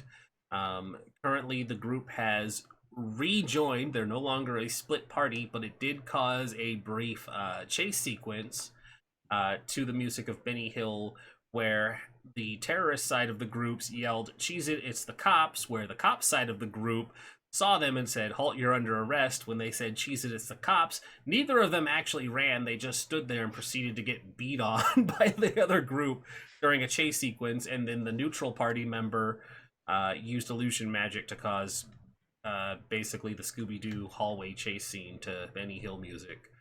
Other than that, Tuesdays, we play Vancouver by Night, where Outro will eventually be guesting in, but we are doing a side quest storyline with a guest characters, Nosferatu's Coterie. I will be playing a... double-checking to make sure here because people are Toreador. Yeah, I'm going to be playing a Toreador. I'm going to be playing a Toreador, wink. in that game, and it's going to be hilarious. And I probably will die a horrible death in that one too, because Toreadors are so weak in this version. Wednesdays, we will be playing Storm King's Thunder this week, where I have a sadistic Shadarkai who enjoys torturing people, but we've also not played that in a long time. We killed two dragons during one fight a while back, and we are in the middle of looting both their hordes, and one of which made us stupid rich, and we haven't gotten through the second stack of gold. Thursdays we are back here, and that brings it full circle, so I can say we can wrap this up so everybody can go to sleep or do whatever they need. Yeah, so hopefully Outro has booted up his new stream so I can kick us over there. Yes, he has. Good. Can be taught. Now we just need him to be on time. I say with all the love. So yeah, we're going to kick everybody back to Outro's stream. Hopefully he can not die. Oh, can't get Zoom's audio back. Oh well, that's fine. I'm kicking everybody over to you. Have a great night, everybody. Bye. Have a good one. Bye-bye. Thanks for coming.